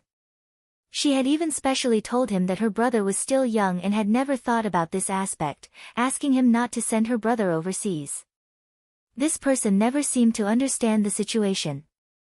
There were some words that should be said to his father, not to him. Going overseas to further his studies and he didn't like it? Sometimes, Jiang Zhe really didn't know what she was thinking. Forget it, it didn't matter. Just as Jiang Zhe was about to leave, he saw Shui Yaoyao. Shui Yaoyao saw him too. She had just come out from the interview, the heat still burning on her face. She was indeed happy after winning the competition. But Shui Yaoyao hadn't expected to see him here. The Jiang family shouldn't have invested in esports. Was he waiting for her? Shui Yaoyao paused and was about to walk. A chuckle came from the other side. Young Master Jiang. It was a female broadcaster. Recently, she had been very popular on the internet. She was different from the others. Whether it was her looks or her style, she was very fairy-like. She was a beauty blogger. She was beautiful even when she was simple and elegant. That was probably why she attracted so many fans. Shui Yaoyao seemed to have understood something. She felt that if she went over now, she would probably disturb him, so she decided to wait here. The female streamer walked past her. She even had a nice fragrance. It wasn't very strong, but it was faint. It seemed to be his taste. Jiang. Chapter 1176. It should be a blessing to be liked by such a girl. And the two of them looked like a good match. Actually, after Shui Yaoyao had calmed down, she felt that he seemed to be very casual when it came to finding girlfriends. Or perhaps he had never acknowledged who was the real deal and had never put in any feelings, which was why he had always been like this. That was probably the reason. The girl today was worthy of being called a fairy. Shui Yaoyao thought that perhaps he would end his promise with her earlier. After all, that promise wasn't about self-respect no matter how she looked at it. Even if there was a girl he liked, he probably wouldn't want to mention it again. Shui Yaoyao looked up and landed her gaze on that face. That person was still so handsome that even the starry sky outside seemed to lose its color. He was different from the Almighty. Although they grew up together, their personalities were different. This person always gave people a cold feeling, even when he smiled, he looked like a playboy. But looking at his side profile, there was something else. Because he probably didn't notice her. He turned his head, his long fingers flicking the cigarette ash, his voice carrying a smile. What's up? The female streamer was direct. I always wanted to find a chance to treat you to a meal, to thank young Master Jiang for helping me out last time. No need. It was two simple words, but his voice floated towards her. Shui Yaoyao felt that it wasn't a good place for her to stand, the middle of the corridor was too obvious. Most importantly, in her current position, she could neither retreat nor advance. He probably noticed someone else's presence. The female streamer looked in her direction, her lips curved into a smile, her face as white as water. It's an esports player from our company, he just won a match, he's amazing. Young Master Jiang, do you know him? Shui Yaoyao didn't expect that she would become the topic of conversation. At this point, she could only walk over. Wearing her uniform, she was much braver than before. Brother. Yes, when Shui Yaoyao called out that word, she didn't have any barriers anymore. But Shui Yaoyao wasn't sure if he was willing to acknowledge her as his sister. As expected, when she called out, his handsome face was expressionless. His handsome face was expressionless as he turned to look at her. His eyes were so deep that it made her heart palpitate. Brother? The female streamer's beautiful eyes widened as if she had found out a secret. Even her expression became animated. Yaoyao, are you young Master Zhang's sister? Shui Yaoyao smiled, thinking that it was best not to answer. On the other hand, a bone-chilling voice came from the other side. Not a blood relative. Oh. The female streamer smiled. She had never heard of the Jiang family having a daughter. Shui Yaoyao was used to his denial. He didn't feel anything. She felt like she was unnecessary by just standing there. Coupled with the playful expression on the female host's face. Shui Yaoyao blushed. Luckily, there was no one around. He wanted to leave but couldn't find a suitable excuse or opportunity. It was a very delicate situation. Shui Yaoyao thought that if they continued talking, she would take the chance to slip away. If she wanted to get out, she had to go in that direction. If she went in this direction, she would be retreating. Chapter 1177. Right at this moment, a figure appeared in front of them. A silhouette appeared in front of her. Before his face could be seen, his voice was heard. Yaoyao, how long do you want us to wait for you? Come quickly. It was Coco in his battle uniform. Probably because it was winter, he was afraid of the cold and had a scarf around his neck, making his face even more beautiful. Originally, Coco had only wanted to greet her, but after seeing so many people, he paused and walked over. He arched a brow, as though asking, what's going on? Shui Yaoyao reacted quickly, as though she had found her savior. She held onto the cat-like youngster's arm. Did you wait too long? In fact, they interacted like this in the team, as close as siblings. Nonsense, I'm starving. If you don't believe me, listen to my stomach. When Coco pouted, he didn't look annoying, instead, he looked cute. But I told them to wait for you, everyone is outside now. Shui Yaoyao turned to Jiang Zhuo. Then we'll leave first. With that, she paused. Have fun. The last 5 words were directed at the female caster. She smiled elegantly, the beauty of a Jiangnan girl, full of immortality. Okay, bye. On the other hand, Jiang Zhuo was expressionless and cold, as though he hadn't heard her. Regardless, it was good that she left. This was Shui Yaoyao's first breath of relief after leaving. Coco frowned. Why do you look as though you were a third wheel, are they dating? Shu, lower your voice. Shui Yaoyao replied. I'm not sure. But there weren't many people who could make that person wait for them. Coco shook his head. The company signed a contract, new female casters aren't allowed to date for half a year. They aren't even allowed to date. Shui Yaoyao arched a brow. That's a little overbearing. Coco was smart now. Fox Feng set the contract, if he hears you, you don't have to eat. Yaoyao, Coco pressed the elevator button as he said, moreover, these beauty bloggers are all signed by internet celebrities, while some are recruited by their managers from schools. There are all kinds of them, but the only thing they have in common is their good looks. After all, they aren't game streamers, and the fans like them because they are single. This kind of contract exists in every company that promotes internet celebrities, and it's based on market demand. Unless it's a very unique type of internet celebrity, like my goddess, every video she releases becomes a classic. These kinds of people who rely on their looks to get into a relationship, I haven't even dated one yet. This, the last sentence should be the main point. Shui Yaoyao could hear the perfect resentment in his voice. She smiled and said, you can find one. That won't do. If I find one, what about my wives who watch me play games? They'll cry, Coco said as if it was true. Hearing this, Shui Yaoyao's heart sank. So those people still can't accept that Her Highness Jo is a girl because of this? Destroying their yearning for their male idol. Chapter 1178. Yes. The problem now was that Highness Jo didn't seem to have any intention of returning. It was said that he had gone overseas to film a movie. But ever since the video was released, Shui Yaoyao didn't know why, but she had a feeling that she would never be able to see that figure in the esports arena again. Because it was obvious that when the video was released, there was a sense of farewell. Moreover, Highness Jo couldn't be contacted at all. Shui Yaoyao's gaze followed the elevator lights. She didn't notice anything else. Jiang Zhe, who was still standing in the long corridor, gripped his phone tightly. There wasn't a single reply to the message he sent. The female caster was still standing beside him, her smile still on her face.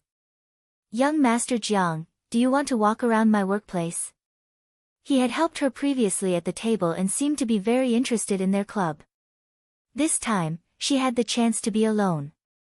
The female caster had to admit that she had long been moved. She knew that he liked her type, so naturally, she had to grab the opportunity.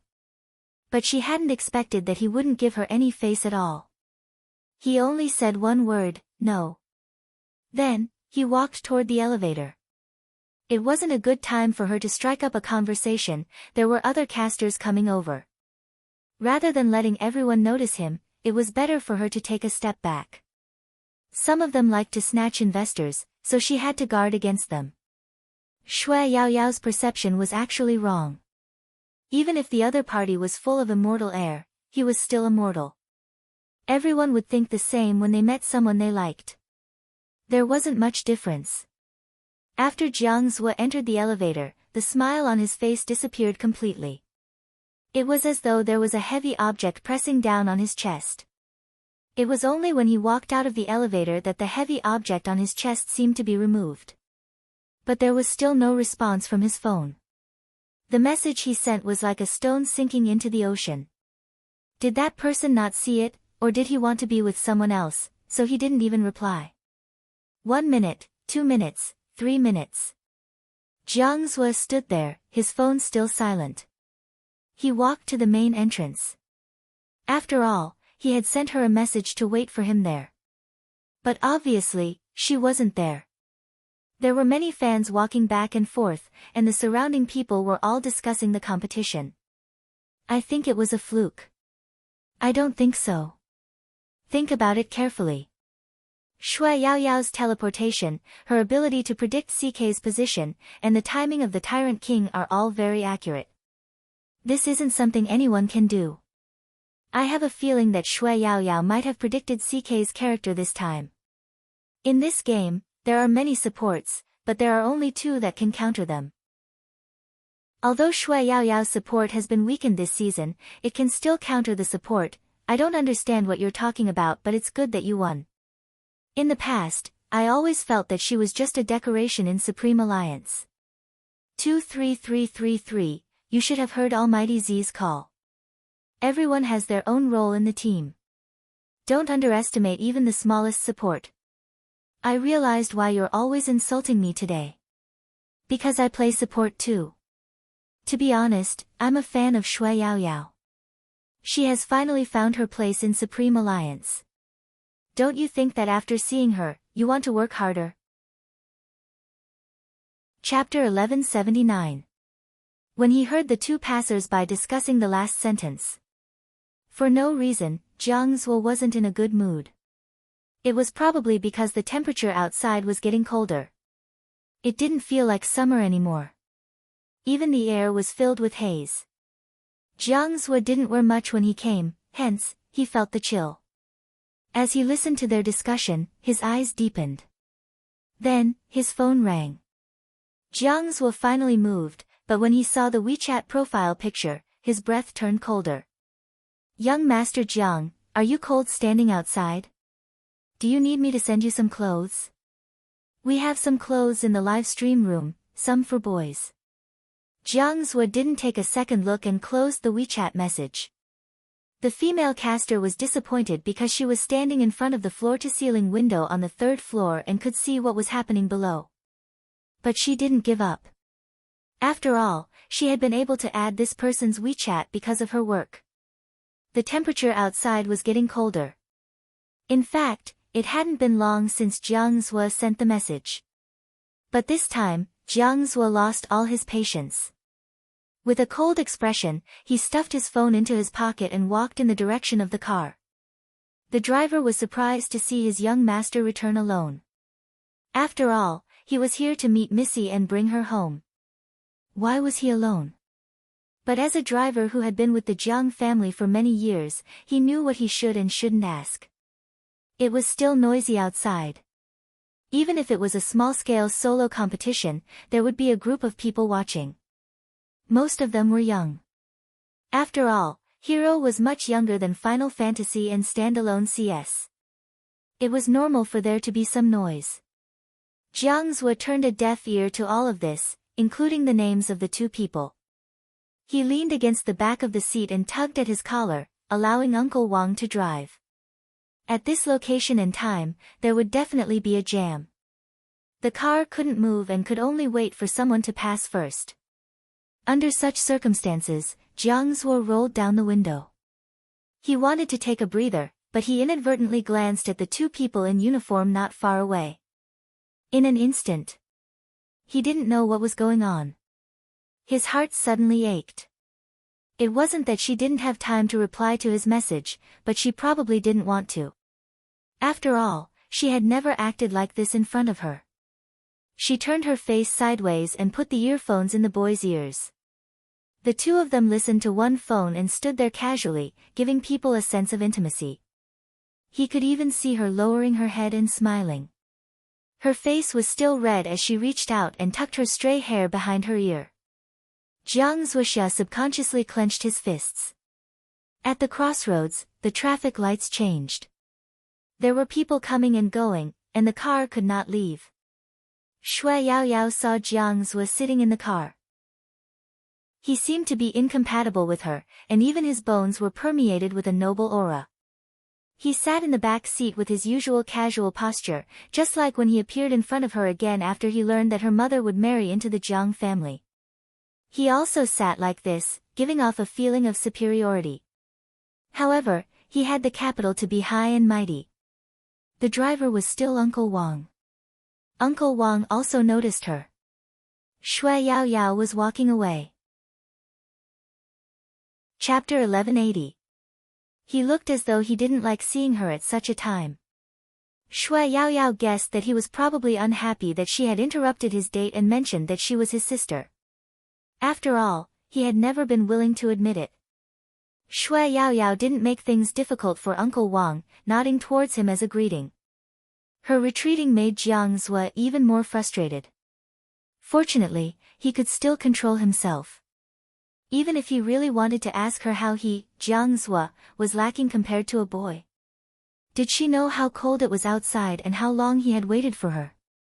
As the car moved, the questions disappeared. Coco noticed Yao Yao's gaze following the car and glanced over, his gaze clean. What are you looking at? Young Master Zhang's car, I wanted to greet him.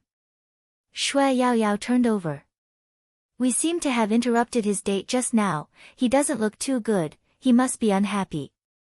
Coco scoffed, the arrogance of a cat. Then let him be unhappy. Did he forget that you are his sister? Shui Yaoyao waved her hands. It doesn't count if I'm not his biological sister. Even if I'm not his biological sister, I should give in. Coco pulled his rabbit over.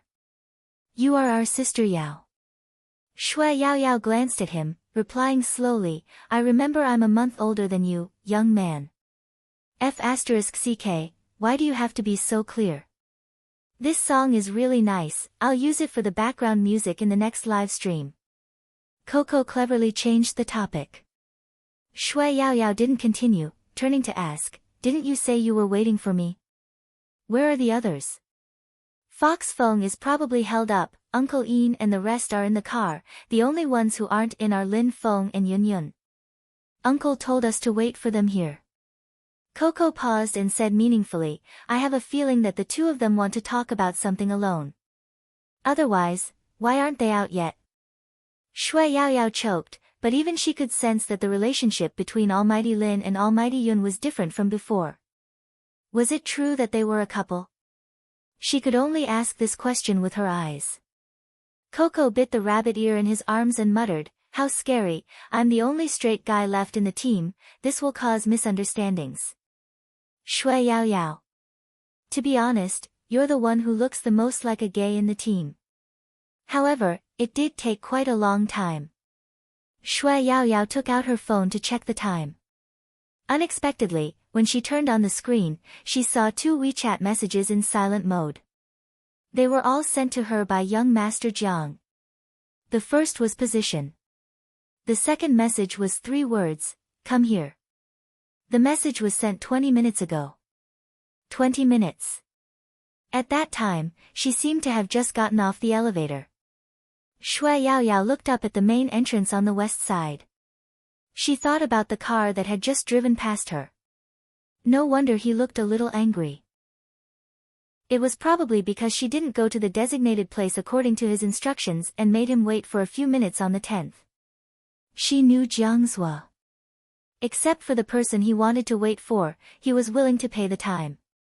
If he didn't want to wait, he probably felt that it wasn't worth it. She had probably wasted his time just now.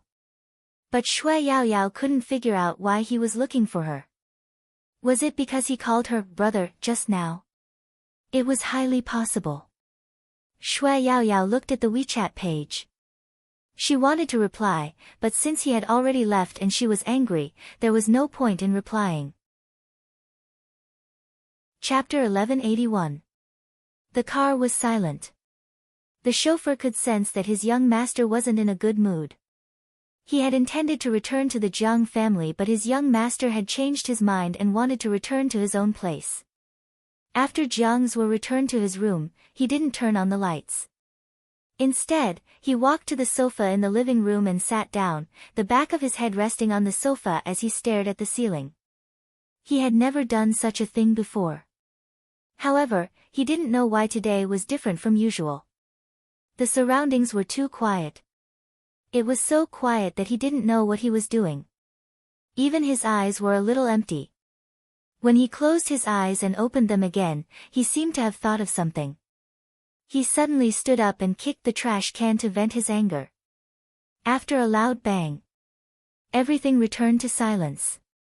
He sat there, his brows furrowed. The esports ticket that had been placed beside his hand was such an eyesore. It was so eyesore that every time he saw it, he would think of certain scenes. It was really uncomfortable. He crumpled the ticket with his fingers. This series of actions caused a loud noise. It was clear that Jiang Zhua was really unhappy. Ever since he had started the company, he rarely lost his temper like this. But when he was in school, he had been stubborn. Whenever he had a problem with his father, he would kick things to vent his anger. At that time, she was the only one who knew how he had vented his anger. Now, Jiang Zhua lifted his head to look at the ceiling, his eyes even more empty than before. No one knew what he was thinking. He was completely silent, the silence as though he wasn't in the room. The crowd outside the entertainment department was almost gone. Coco and Shui Yaoyao were in their uniforms, leaning against the wall as they waited. I'll send them a message. In the end, Coco couldn't take it anymore, his fingers typing on his phone. At this moment, Yunhu was held up by the media, mainly because his return was a hot topic. The platform would definitely interview as many people as they could. Lin Feng sat in the lounge waiting. He felt that it was taking too long, so he opened a game on his phone. Because there was only a glass door, the soundproofing wasn't very good. He could still vaguely hear the interview question. Why did you decide to come back? I heard that once Almighty Yun missed his school abroad, it would be hard to get in again. They've reserved a spot for 3 months. If I don't come back to be with my Supreme Alliance teammates, I'll probably have regrets for the rest of my life. Yunhu paused.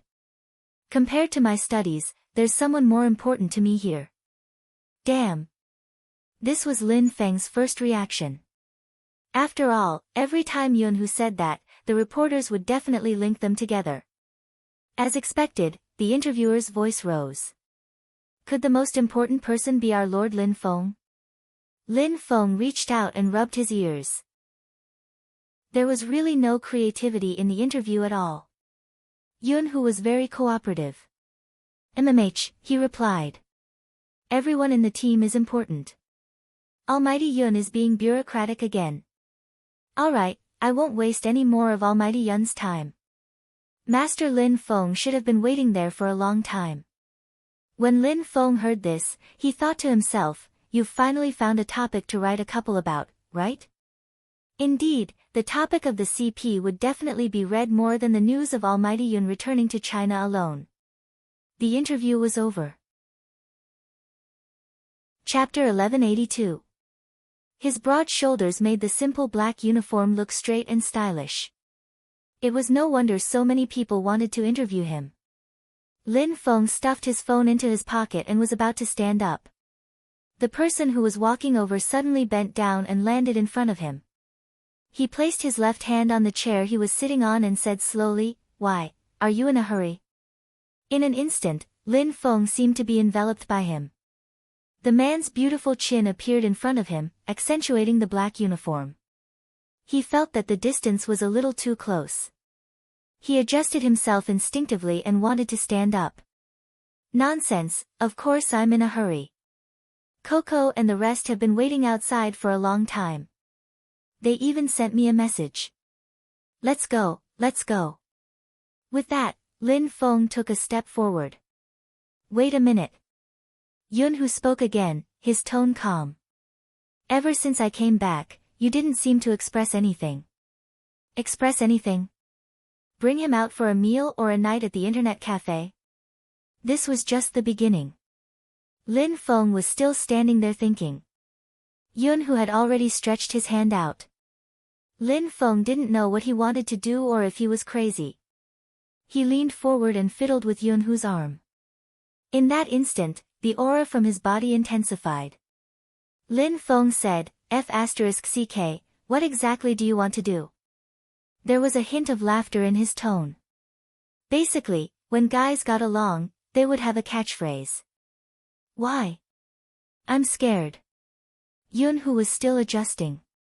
His beautiful brows arched slightly as he moved both of Lin Feng's arms into a perfect arc. Lin Feng smirked. I'm scared. Let me tell you, I have fans too. That's right, you have many fans, Almighty Lin Feng. When Yunhu said this, his tone was calm and obviously playful. A word rolled out of Lin Feng's throat. He chuckled and scolded, scram. After a trip abroad, did he not even know how to speak properly? And what was he trying to do? Lin Feng lowered his lids and looked at his posture. He didn't know that his breath was already on Yunhu's neck. He still felt uncomfortable and wanted to move. This was a little too close. But he pressed down on his wrist. Then Yunhu bent down and crawled in from the bottom up. His entire body appeared in the arc formed by his arms. Lin Feng's head was still lowered, and the other party's actions caught him off guard.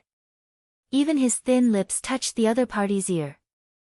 The cool sensation was soft, and scary. Holy sh**t, what kind of position is this? Also, did he kiss Yunhu's ear just now? Lin Feng's eyes widened.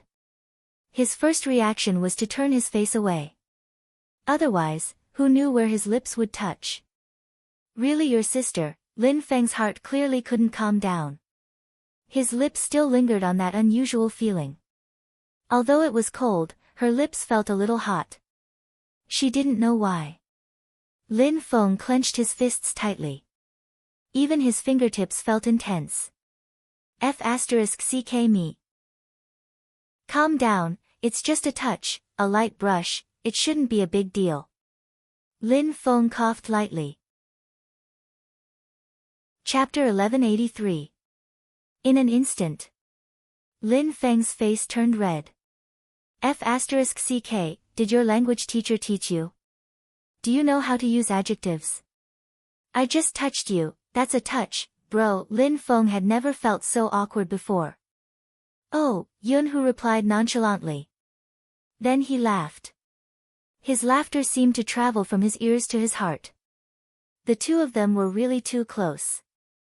This kind of posture, this kind of posture. Lin Feng wanted to explode again. He inhaled deeply. Also, what are you doing? It would be weird if I didn't touch your ear while hugging you. That's right, Yunhu had made a circle with his hands before going in. They were so close that Lin Feng was hugging him. Because they were so close, Lin Feng could even feel the rise and fall of his chest when his heart beat. He wanted to let go, his scalp tingling. It was all because the man's hormones were too strong. Yunhu wouldn't give him the chance. He hugged him like a good brother.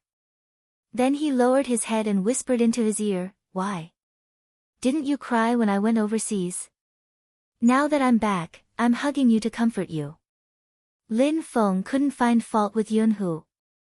After all, the hug didn't have any meaning. Lin Feng pushed him away. "Comfort my *s, I don't need it. If you mention the airport again, I'll blacklist you. Did you hear me? Didn't I say that I have fans too? I'll get my army of fans to destroy you. You're amazing." Yunhu was still laughing after being pushed away. It was a natural interaction. But as for why Yunhu took the opportunity to do something, only he knew. After leaving the country, Yunhu's thoughts changed.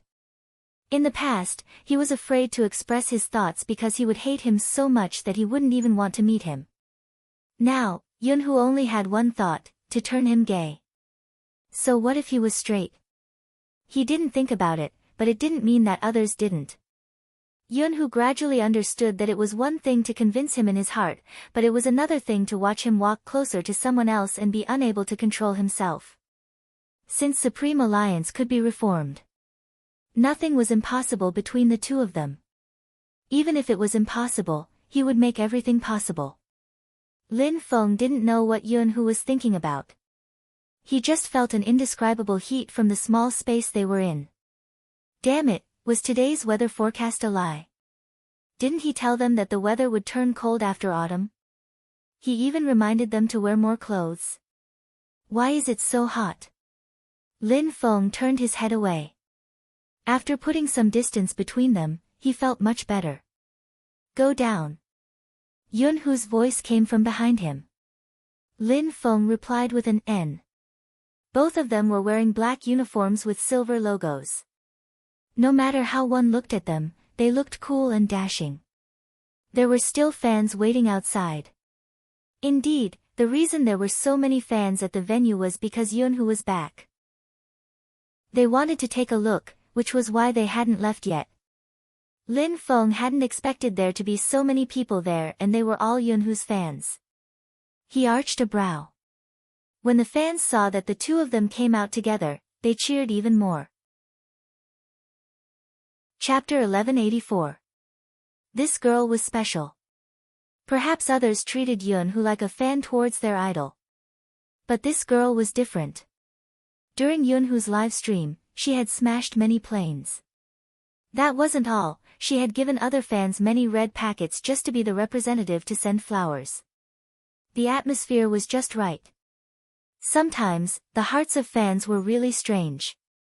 They felt that no one was worthy of their idol, but when they received something substantial, they would gradually change and lean towards the person who gave them benefits.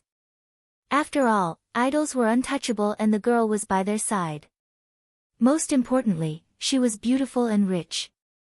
Hence, no matter what she did, they wouldn't think it was too much. They even felt that her way of chasing someone was a little flirtatious. Some fans only hoped that Almighty Yun would accept this bouquet of flowers. Even the naive Lin Feng felt that the atmosphere wasn't like the usual atmosphere of a fan meeting. Moreover, Yunhu could see through the entire situation with one glance. The girl was also in the online circle, but she wasn't an esports player. Perhaps, she really liked him, but he had rejected her a long time ago. But there were some people who wouldn't take the rejection seriously. Instead, they would lie and say that they were close. The more ambiguous and fake her words, the more Yunhoo felt conflicted. During that period of time, he had been busy overseas and hadn't asked Orange Horse to ban her since it wasn't a big deal. Now, it seemed like he had underestimated some people's thoughts. Yunhoo arched a brow, glancing at the bouquet near him. He stuffed a hand into his pocket and laughed. Don't you know that people with boyfriends can't accept flowers from others? People with boyfriends? In that instant, all the fans froze. There were still the reporters who hadn't left. Lin Feng's first reaction was, F***ck, did Yunhoo go crazy when he was in love? What was the tolerance in China? What was he trying to do? It wouldn't be good for his boyfriend if he made it public. Lin Feng could almost imagine the explosion on the official website that night. Fox Feng wouldn't be able to sleep well. Supreme Alliance had been going against the trend recently. They should get someone to take a look at their feng shui. But that was how the esports industry was. Love could sometimes turn into harm. Lin Feng had many thoughts, one after another surfacing in his mind. But the next second, there was a bouquet in his arms. What was going on? Lin Feng was a little stunned. He wanted to curse, but then he felt that there were too many people. Holding the flowers with one hand, he felt that he was a little stupid. Damn you, why did you give me my flower? Did he look like a follower? Yunhoo replied slowly, isn't it natural for a fan to send flowers to her boyfriend? What the F***ck, what the F***ck. Lin Feng was also hit. His face was hot. Who's your boyfriend? Yunhoo arched a brow. The online group counts. Why? I've only left the country once and you don't want me as your CP anymore. Haven't you heard of King of Storms Road? You. At this time, Lin Feng also understood that the other party was joking. Using this method to avoid direct confrontation with the fans was not a bad idea. But, F***ck, why was his heart beating so fast just now? Chapter 1185. It's nothing, it's indeed King Feng Yun. I'll accept the flowers from the one below, Lin Feng said, reaching out and placing his arm over Yunhoo's shoulder. Both of them broke into smiles, unbridled, allowing the reporters to take photos. The more they acted like this, the less people would think there was anything going on between them. Being a couple wasn't a big deal in the esports industry, it was often used as a joke. Only the girl felt a little uncomfortable in her heart, but she didn't show it on her face.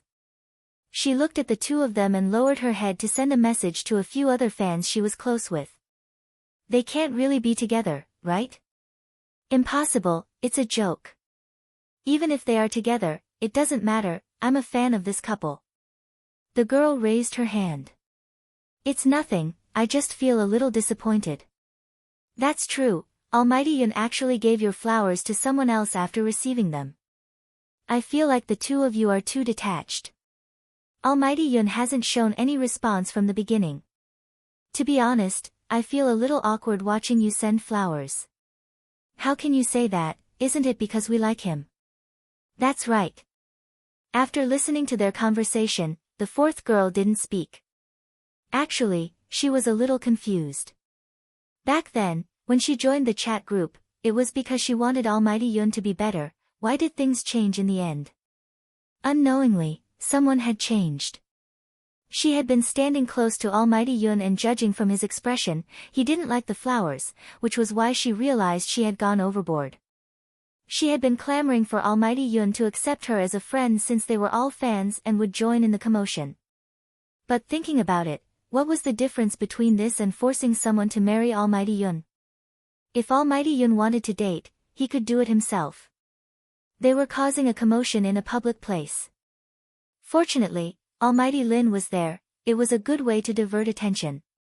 If not, Almighty Yun accepting the flowers would be on the news the next day. Now, they were at the crucial moment of the Asian Cup. They were still thinking about private matters. Was this really okay? Who was the one who said from the start that if one liked an idol, one had to be closer to his work and stay away from his private life? Why did they forget why they liked him in the first place? Now, she actually wanted him to live according to her own imagination. That person thought about it for a moment and finally decided to leave the group. It wasn't because of anything else, but because she didn't want to become a person that even she didn't recognize in the end. On the other side, Lin Feng's hand was placed on Yunhu's shoulder. He was very adept at dealing with the media.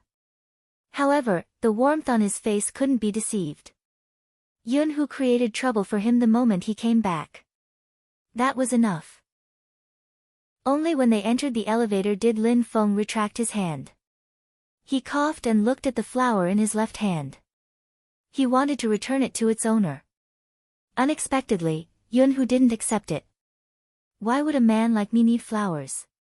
Besides, didn't I give it to you just now, boyfriend? Yunhu said the last 3 words very slowly, almost with pauses between each word. Lin Feng wanted to curse again, but in the end, he could only spit out, F***ck, are you addicted to playing? Yunhu watched as the elevator slid down to the first floor. He walked out first and glanced at the flower in Lin Feng's arms. It suits you. Lin Feng wanted to say that it didn't suit him. It wasn't a big deal for a man like him to hold a flower, but it was a big deal for a man like him to hold it. However, he couldn't throw the flower away. If he did, who knew what the media would write? He carried it on his shoulder, a cigarette dangling from his mouth. He was very mischievous. Honestly, if it wasn't for Lin Feng's beautiful face and straightforward behavior, he would have been a pure man who grew up in the alleys of Jiang City. The 2 of them were dressed in their uniforms and one of them was carrying a bouquet of flowers. It was definitely eye-catching. Shui Yaoyao raised her head and saw the 2 young masters. She seemed to reach out and wave at them. Then, she shifted her gaze to the bouquet Lin Feng was carrying, her eyes full of interest. Coco was listening to the song and was shocked by this scene. He asked instinctively, you guys are progressing so fast. What did they mean by progressing? Lin Feng blushed. F***ck, stop making wild guesses. This is a gift from a fan. Oh. Coco bit the rabbit's ear in his arms. I've never received flowers from a fan before. Almighty Lin Feng, can you explain why Almighty Yun is written on the bouquet? Lin Feng thought, hey, aren't you excited? He pulled Coco over and started playing with him. Shui Yaoyao thought he was shy. Yunhu's gaze was gentle. He turned over. Where's Boss Feng? He's probably still busy. Fox Feng asked us to bring you to the car first. We've already booked a place for dinner. You can go all out today. Coco's face was still red when he said this. He was obviously happy. On this day, there was no one who was unhappy. But even so, Feng Yi was still thinking of ways to contact her. However, the location of the call couldn't be found.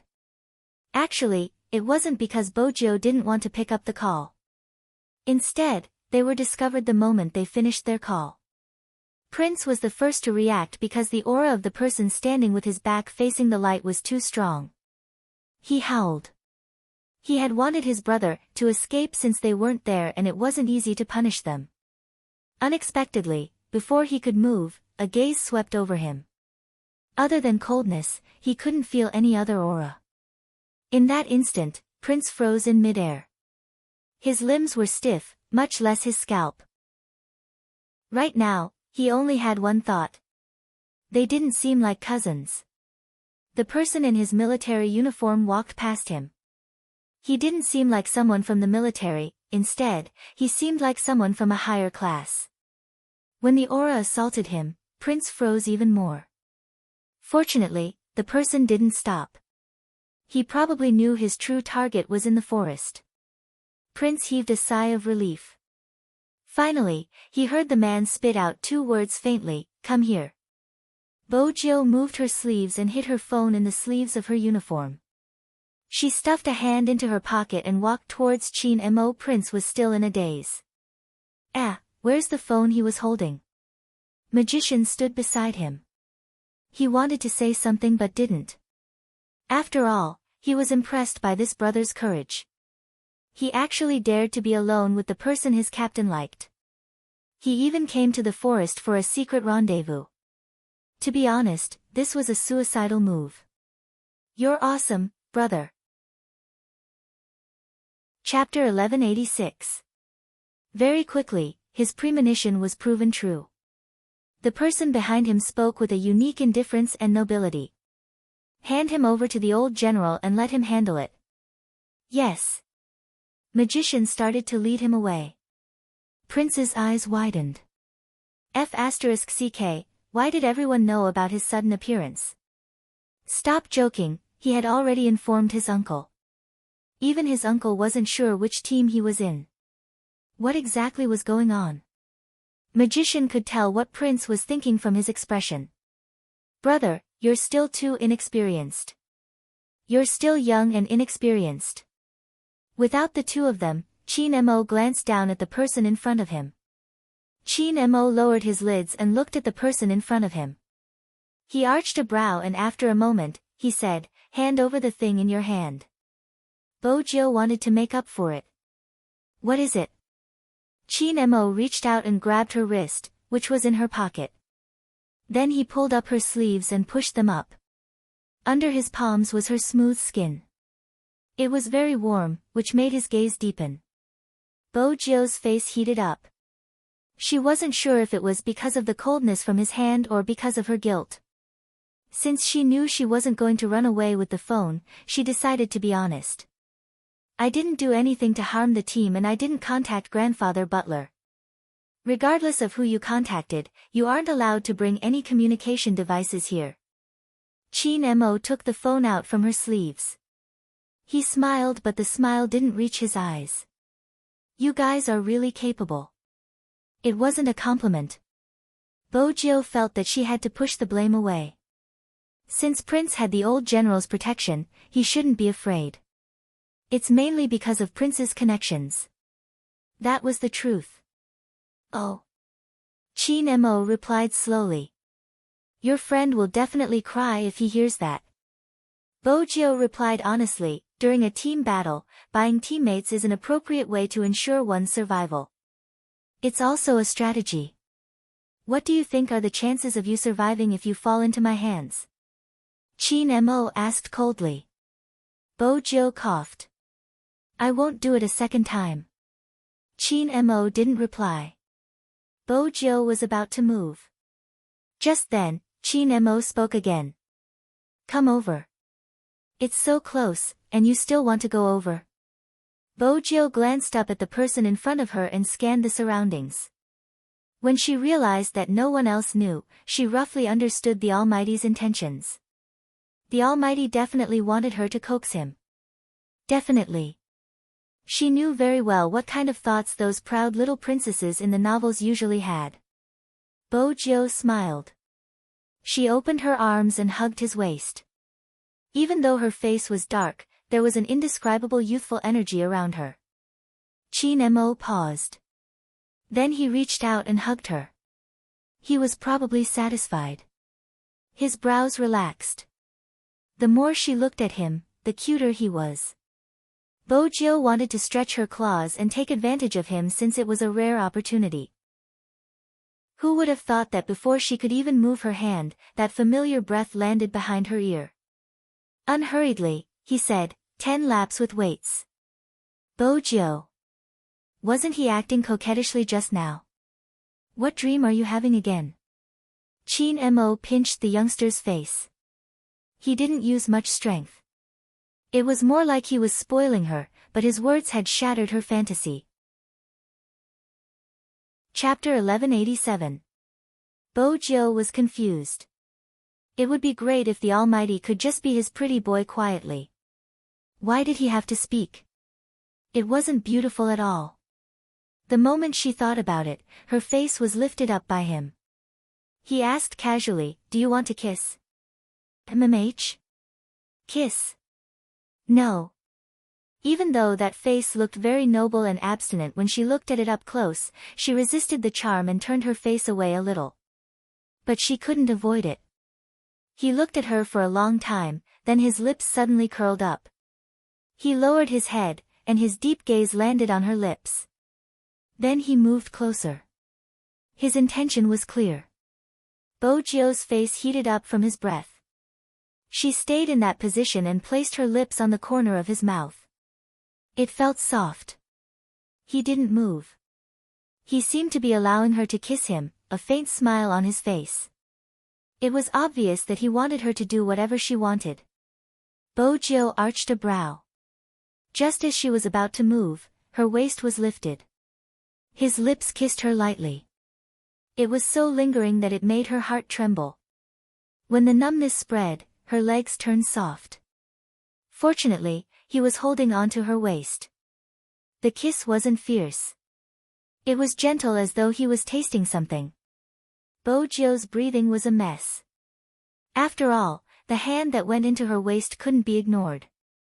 When he saw her breathing on his shoulder, he let go and pulled a distance away from her. Bo Jio thought that was it and was about to open her mouth. The next second, he pushed her against the tree. He tilted his head slightly and kissed her. This time, it was so domineering that she couldn't resist.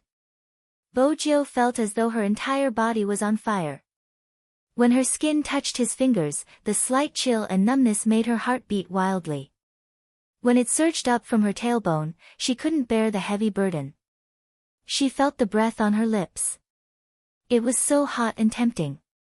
Hence, her thoughts were burned away. Her body trembled in his arms. Her heart felt as though there was a cat scratching its claws. It was so ticklish that she could only reach out and grab his arm. He seemed to have sensed her reaction. He gradually stopped. When her breathing stabilized, he leaned over again. He looked at the person in front of him. His thin lips were slightly red. His eyes seemed to be watery. He almost couldn't control himself. Idiot. Bo Jio was still puzzled. How was she stupid? The Almighty always scolded her for no reason. Whenever he was arrogant, he would be like that. Why are you so good-looking? Just looking at you makes me want to kiss you. His fingers touched her face again. Their breaths were still together. After being kissed again, Bo Jio felt that the Almighty she had managed to woo was exceptionally sweet. He even knew how to praise her. He stretched out his arms and hugged her with a devilish look on his face. Qin Mo didn't reject her. He unbuttoned his military jacket and pulled her into his arms. His well-defined chin rested on the youngster's head. He had probably given all his patience and gentleness to one person. Even his back view seemed different from usual. It was very quiet because they were in the forest. Bo Jio could hear the beating of his heart. His heartbeat was as urgent as hers. Gradually, her strength lessened. Neither of them spoke. That was the feeling after falling in love. It was as if the air was filled with the sweetness of lemon. Chapter 1188. But this wasn't the right place to date. In the military, there were many things Qin Mo had to worry about. Their embrace was interrupted by the sound of footsteps coming from afar. Qin Mo dragged her directly to the training ground for weighted running.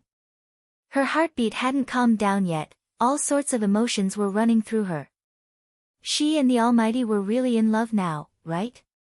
That should be it. They were dating without any grudges. Bo Jio carried her things and ran forward as though she was sleepwalking. This time, she didn't seem to have done anything for the Almighty to accept her. It was a pity she hadn't even used her tricks.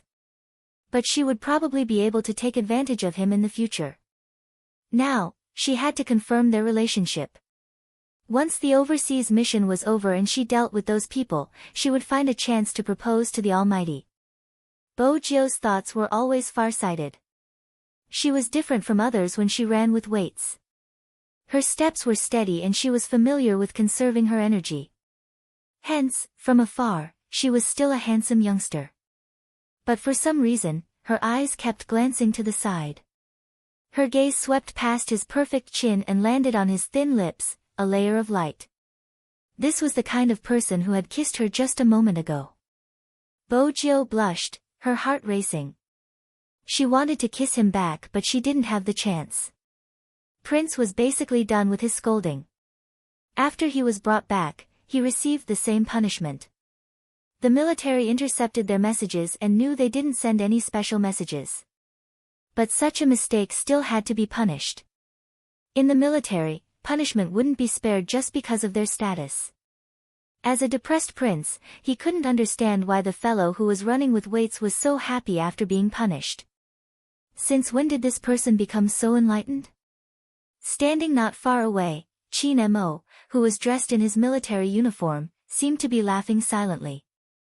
Magician, who was walking over, was startled by the laughter and stopped in his tracks.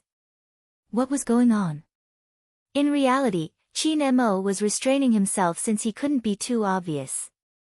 Perhaps he didn't realize that the corners of his lips had never moved down. Magician felt his scalp go numb. He gulped and asked, "Boss, are you in a good mood?" The devil had never smiled in such a way before. It was a piercing sight. He thought that the boss would just glance at him. Who would have thought that the answer he got would be a smiling N? Magician couldn't stand it anymore. Because of number 10 who was punished to run. Qin Mo glanced over, the smile still in his eyes. "Why are you so concerned about my private life?" Magician immediately stood up, his heel touching the ground. "No, I don't care. Whoever dared to care would die." Qin Mo retracted his gaze and looked at the figure that was still running. He smiled again, like the moon in the night, as though he wasn't a subordinate in front of him. There was really no end to it. Magician stood at the side, feeling that his boss was showing off. That smile really made him want to curse. "Boss, we are still a group of single dogs, please don't be like this." It wasn't easy for him to stop laughing. It was the old general who had something to discuss with boss. Before he left, the boss tossed him a bunch of keys. "After a certain someone finishes her run, ask her to take a shower in my room." Chapter 1189. Prince was still oblivious to what had happened. When he saw the soldier leading him, he stood there motionless as though he had been petrified. His expression was hard to describe. Prince was wondering if he should continue running since it was lonely without anyone watching him. Magician couldn't care less about this crown prince. His boss had actually asked number 10 to go to his room to take a bath. It was like a bolt from the blue. Magician felt that he needed some peace and quiet. It was obvious that his boss didn't intend to hide it from them, but it was only limited to their operation team. As for the others in the military, it was better not to know about their relationship. Magician's heart was tormented, especially when the youngster ran over with a thin layer of sweat. "Where's Captain?" Magician felt as though he had eaten too much, but he continued to hold on to the key, acting natural. "Number 10. Here." Bo Jiu straightened. Even though her voice was lazy, she still followed the rules of the military. Magician turned. "Follow me." They would talk when there was only the two of them. Bo Jiu arched a brow, following him. Prince was still running. He wanted to finish his run as soon as possible so that he could listen in. Everyone had a gossipy heart. Magician walked in front. He coughed lightly and lowered his voice. "Boss wants you to take a shower in his room." "All right." Bo Jiu had a white towel around her neck. She laughed when she heard his words. Magician. What a torture. He was still the one passing the message. This reminded him of the times when he had been in junior high. The people sitting in front and behind him would always ask him to pass small notes. Honestly, didn't those in love consider the dignity of single dogs like him? It was obvious that Bo Jiu couldn't be bothered with his feelings at this moment. Getting the Almighty was the happiest thing. When Magician turned back, the person behind him was still laughing. Really, he shouldn't have accepted this job. Magician paused. Don't be so obvious in the military. They were about to go on a mission and many people were watching their captain. Bo Jiu smiled. Don't worry, I won't. There must be people asking about your relationship with Captain, right? Magician felt that as someone with experience, he had to comfort her. Bojo caressed her chin. Indeed. Then how did you answer? Magician thought to himself, this person should know his limits. Bojo lifted her lips, looking devilish. Family. 2 words. Magician was once again pinned to the ground. He shouldn't have asked such a question. He was practically asking for a dog to eat. Didn't he say that he had a sense of propriety? Bojo glanced at Magician's pale face and reached out to pat his shoulder. There are many types of family members, it might not be the type you are thinking of. But do you want to hear how I managed to woo the Almighty? Magician refused to listen further, putting on a dignified look.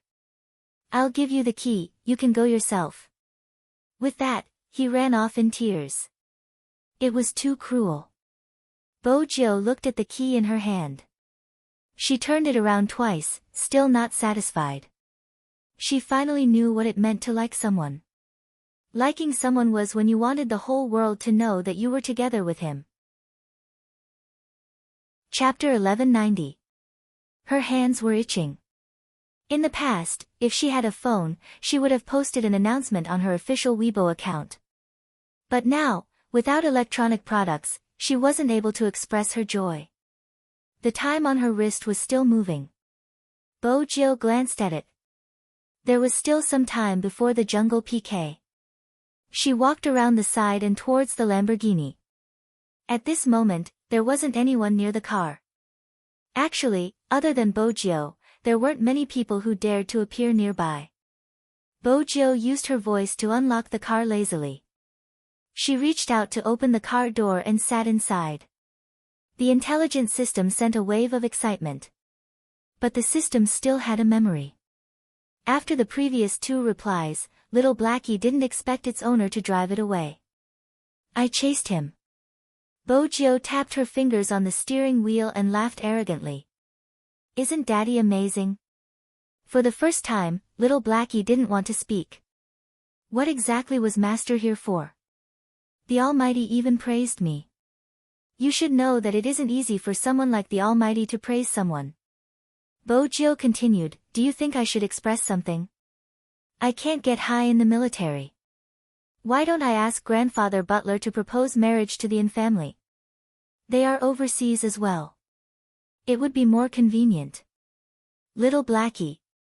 Why did you want to go ahead the moment you chased him? It had never seen such a master before. The rearview mirror reflected the youngster's image. Little Blackie didn't know what her master was thinking about. Suddenly, she broke into a smile and pressed her face against the steering wheel. She tossed and turned before spitting out, the feeling of being in love isn't bad. It's a pity you're a robot.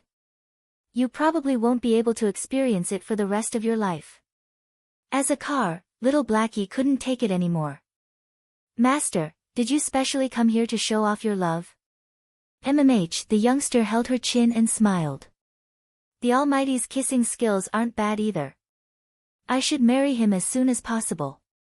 Little Blackie, it didn't want to listen, it wanted to activate the automatic blocking program.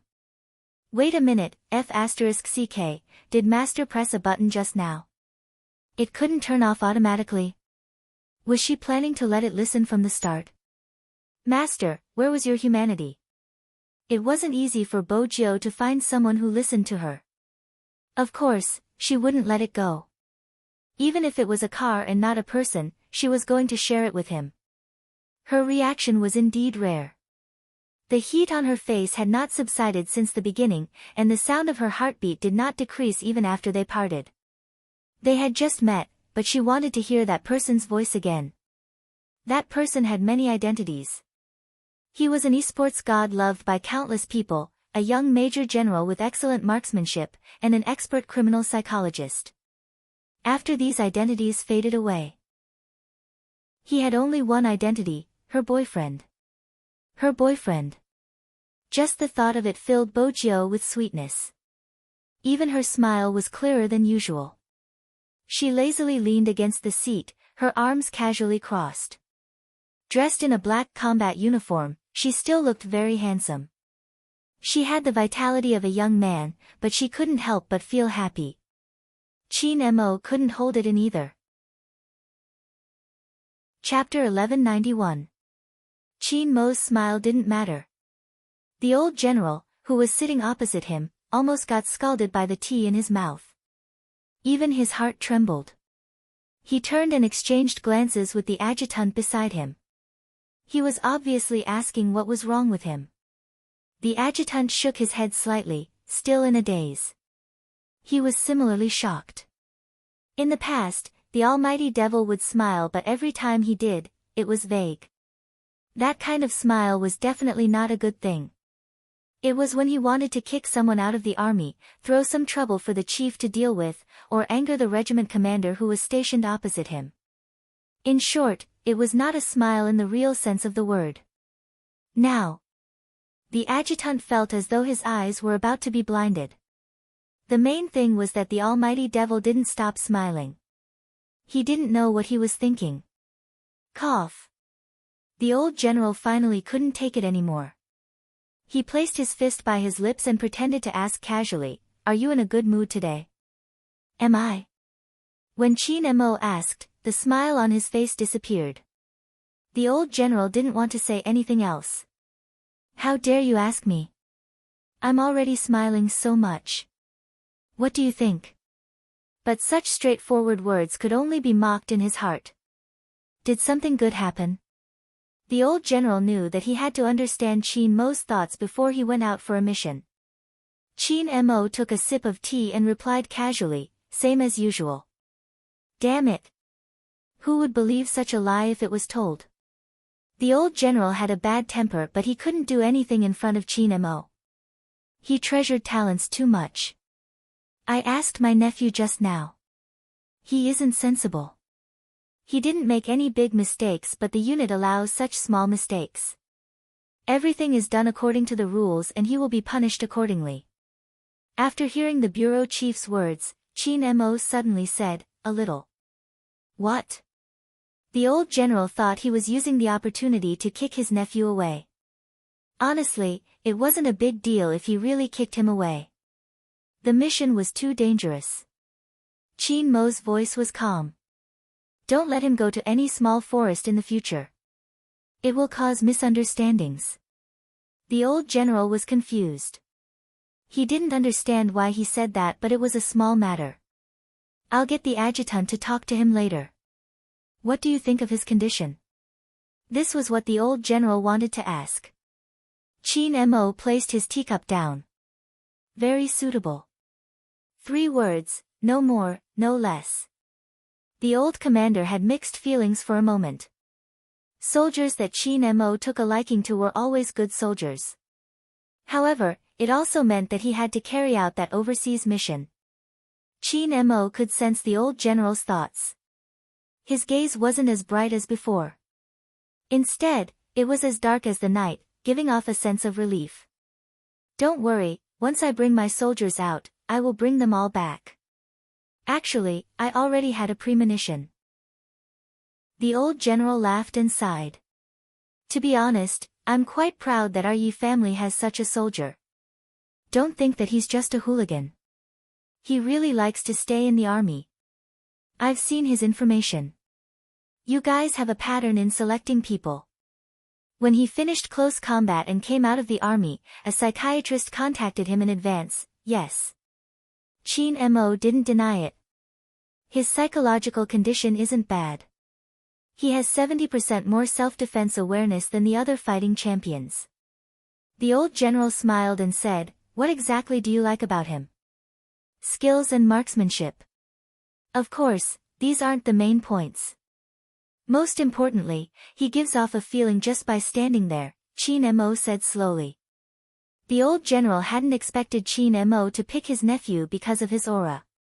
Instantly, his interest was piqued. "What feeling?" "I'm rich, I'm the crown prince." Qin Mo placed his teacup down. The old general choked with his words. This really wasn't a compliment. Why did it feel like this cold fellow was describing a nouveau riche? There are many people in the army, but once we are overseas, we need to consider all aspects. We need to pick the best out of the best. These people can't have a strong military aura on them. If not, they will be recognized the moment they disguise themselves. Their psychological qualities are even more important. After all, we are facing a hypnotist this time. Mercenary organizations also look at people's appearances. Qin Mo looked at the old general. Your nephew is smart, and with his unique aura, he is very suitable for this mission. The old general knew that the decisions of the personnel were approved by the higher-ups.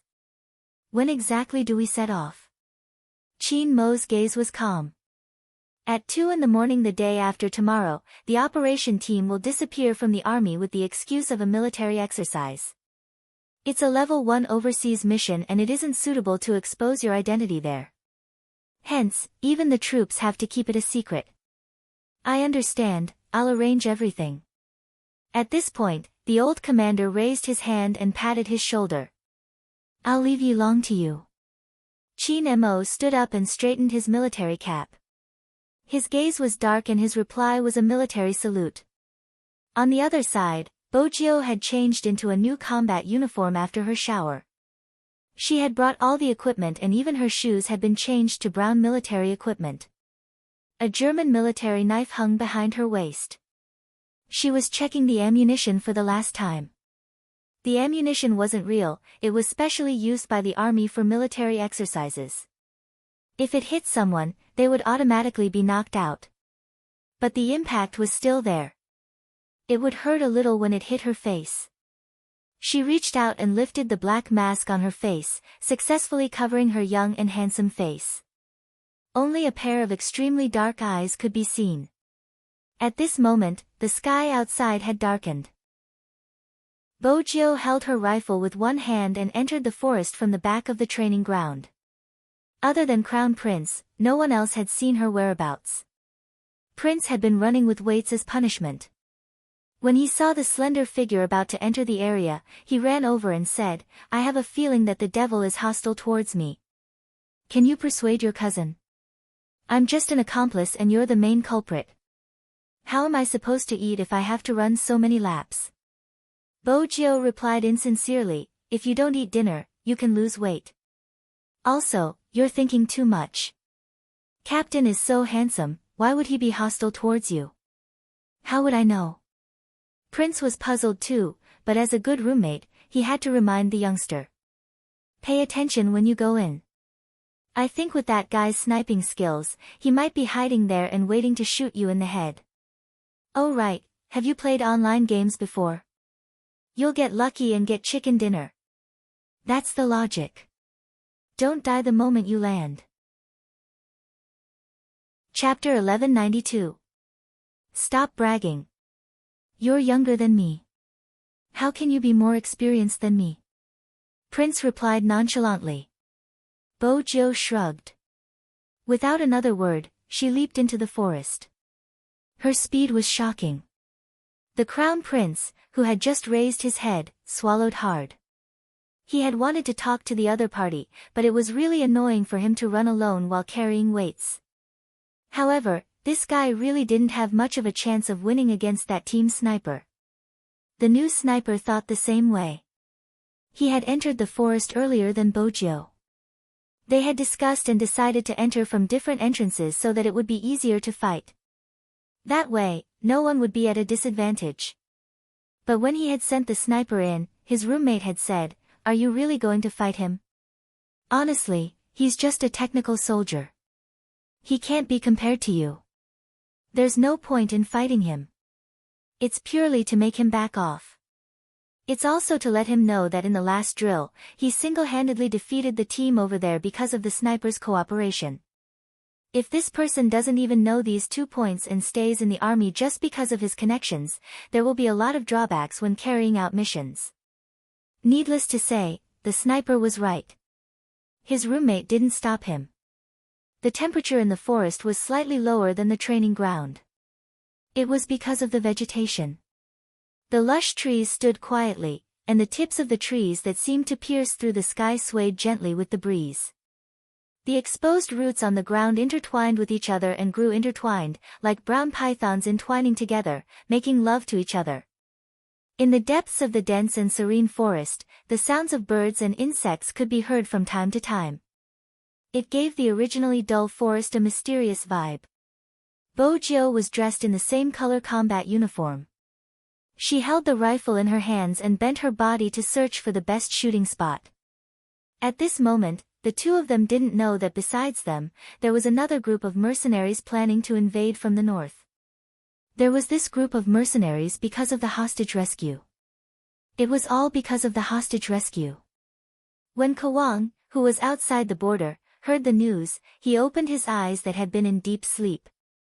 Then he pushed the person beside him away. As the boss of an organization, he didn't look ferocious at all. He was in his 40s, and he was wearing a white coat. It was easy for people to put down their guard. However, it was this person who, as a psychiatrist, used his knowledge to kill many people. This case was reported by many police departments. Because the way he killed people was too horrifying. The reason why this person was special was because he had taught 2 students. No, it shouldn't be said that he taught her. It was because both of them had attended his classes. One of them was Qin Mo while the other was Fan Zibing, Fan Jia's brother. However, it was the same 2 people. The first one felt that his teaching style wasn't suitable for him, so he ended his elective early and chose to attend another professor's class. The second one became his disciple. It had to be said that both of them were outstanding in the field of psychology. However, the former was still weaker than the latter. This had always been Kawang's evaluation. In his heart, a person without any weaknesses was the strongest. Although Qin Mo's aptitude was better. However, he was no match for Fan Bing.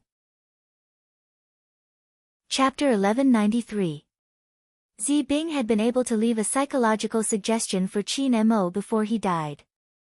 This wasn't something many people could do. In Kawang's eyes, a psychologist who had been hypnotized was useless. He didn't take the people who were stationed at the borders of Huaxia seriously. After all, they had successfully transported a huge batch of goods in the past. Who would have expected the recent increase in security? With his methods, his men had been captured.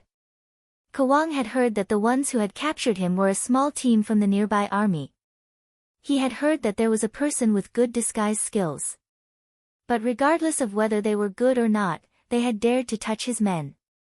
He had only touched one of their soldiers. He wanted to let them know that they shouldn't keep trying to cut off his source of income. Kawang was good at psychological warfare and was clear about the defense. China was vast.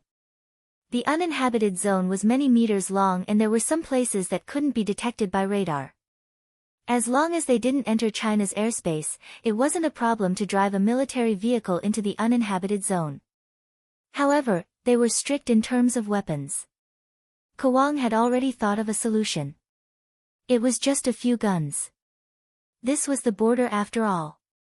He wanted to let them know that China couldn't do anything to him at the moment. With so many hostages, Kawang wasn't afraid of anything. Furthermore, he had wanted to find Qin Mo for a long time. It was time for the person who had caused him to lose a leg to disappear completely. Kawang narrowed his eyes, glancing at the poppy in his hands.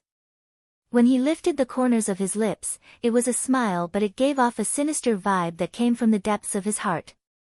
Fan Jia was standing in front of the computer, tapping on the keyboard.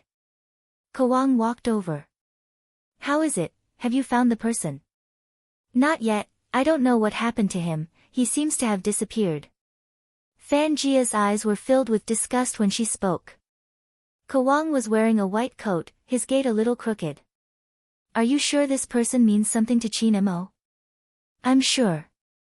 Fan Jia's eyes were still filled with sadness. "I don't know what he saw in her, she managed to get close to him just by dressing up as a man. Now that I think about it, this woman is rather scheming." Kawang glanced at Fan Jia. "Don't use your unnecessary emotions. The most important thing now is this person. Kidnap her so that Qin Mo will be captured." "Yes, master." In front of Kawang, Fang Jia had toned down her arrogance. After all, she hadn't been very successful in her mission in Huaxia. Originally, he thought that he could use those people on the internet to carry out business transportation. She hadn't expected Z to suddenly appear and mess up her plans. In reality, Fan Jia still didn't understand. Wasn't Z supposed to be dead? Why did it appear in Huaxia? In the end, Master found a way to find Z's base. She still hadn't grasped the opportunity and let Z kill a few of her people. In the past, her master always said that she was the most talented. But now... Fan Jia's eyes dimmed as she started typing again. Since she couldn't catch Z, she wanted that guy to die first. She recalled the youngster she had seen in China and instinctively disliked him. Now that she thought about it, her dislike wasn't without reason. Pretending to be a man to play sports was just to get Qin Mo. It was really disgusting. Just as Fan Jia was typing, Kawang's phone rang. He turned his head, his voice calm. Have you arrived? Yes, boss, it's very simple. The defense here isn't much. In the forest, an Asian man held a phone in his hand. He was wearing a camouflage uniform and had already killed one of the guards from a certain team. He stepped on the bright red blood and the person lying on the ground seemed to be trying to sound the alarm. Once again, he slit his throat with a military knife. Kawang listened to the commotion on the other end of the phone and smiled. Not bad. We met a guard squatting in the forest. I have to say that the uniform boss made us wear is very useful. He thought we were from the neighboring team. The man looked like he was from Huaxia, but his accent was foreign. Kawang was very calm. You have to be careful. You just entered the outer area. Think of a way to enter the inner area. Tell them that you were here and leave some blood there. Okay. The man smiled, licking the blood off the handle. Let's go, brothers. Let's kill a few more people for fun. This group of people from the ungoverned land seemed to be born fearless. They didn't care which country they were at. In their hearts, it didn't matter if they were here. Many people were afraid of China's soldiers but they weren't. There seems to be light over there. It should be the other team that the man mentioned. One of the men with a tattoo on the back of his hand jumped down from the tree, pointing towards the 9 o'clock direction in the forest. His lips curved into a bloodthirsty smile. It was obvious that he had the best eyesight in the group. Usually, the ones with the best eyesight were the snipers. What are you waiting for? Let's let them feel the aura of death. It was just a group of 5 but they were arrogant as they drove into the uninhabited area. Honestly speaking, they weren't weak but they were relying on their geographical location. Regardless of how strong the Chinese soldiers were, they might not be able to catch them in the forest. It was a piece of cake for them to harass them, kill a few people and teach them a lesson. The sky darkened. In the forest, Bojiu bent her back, her long legs moving forward skillfully. She just had to be wary of the bullets flying from the highest vantage point. She knew that the person was around her, waiting for her to fall into the trap. Bojiu turned and used a tree to block herself. She started to lock onto the target again. If she was the sniper, which tree would she choose? The sniper, who had been hiding in the tree for a long time, had already adjusted his breathing. He had even lowered his body a little. His gun could almost sweep a few meters in all directions. As long as there was any movement, he would be able to see it and shoot. The technical soldier wouldn't be able to escape. However, the sniper was impressed by his courage. Even if he had gotten in because of his connections, he wasn't a coward since he had accepted his challenge. It was a pity. He would have to tell that person how important shooting was during a mission. The sniper's marksmanship was good and he was one of the best among the recruits. Hence, he was confident. You're tuning into the Blissful Bookshelf YouTube channel. We're so grateful for your support and don't forget to subscribe to join us on this incredible journey through captivating stories. Your generosity through donations truly makes a world of difference, as it's the primary source of revenue that allows me to expand and enhance this channel for you. Thank you from the bottom of my heart for being a part of this adventure.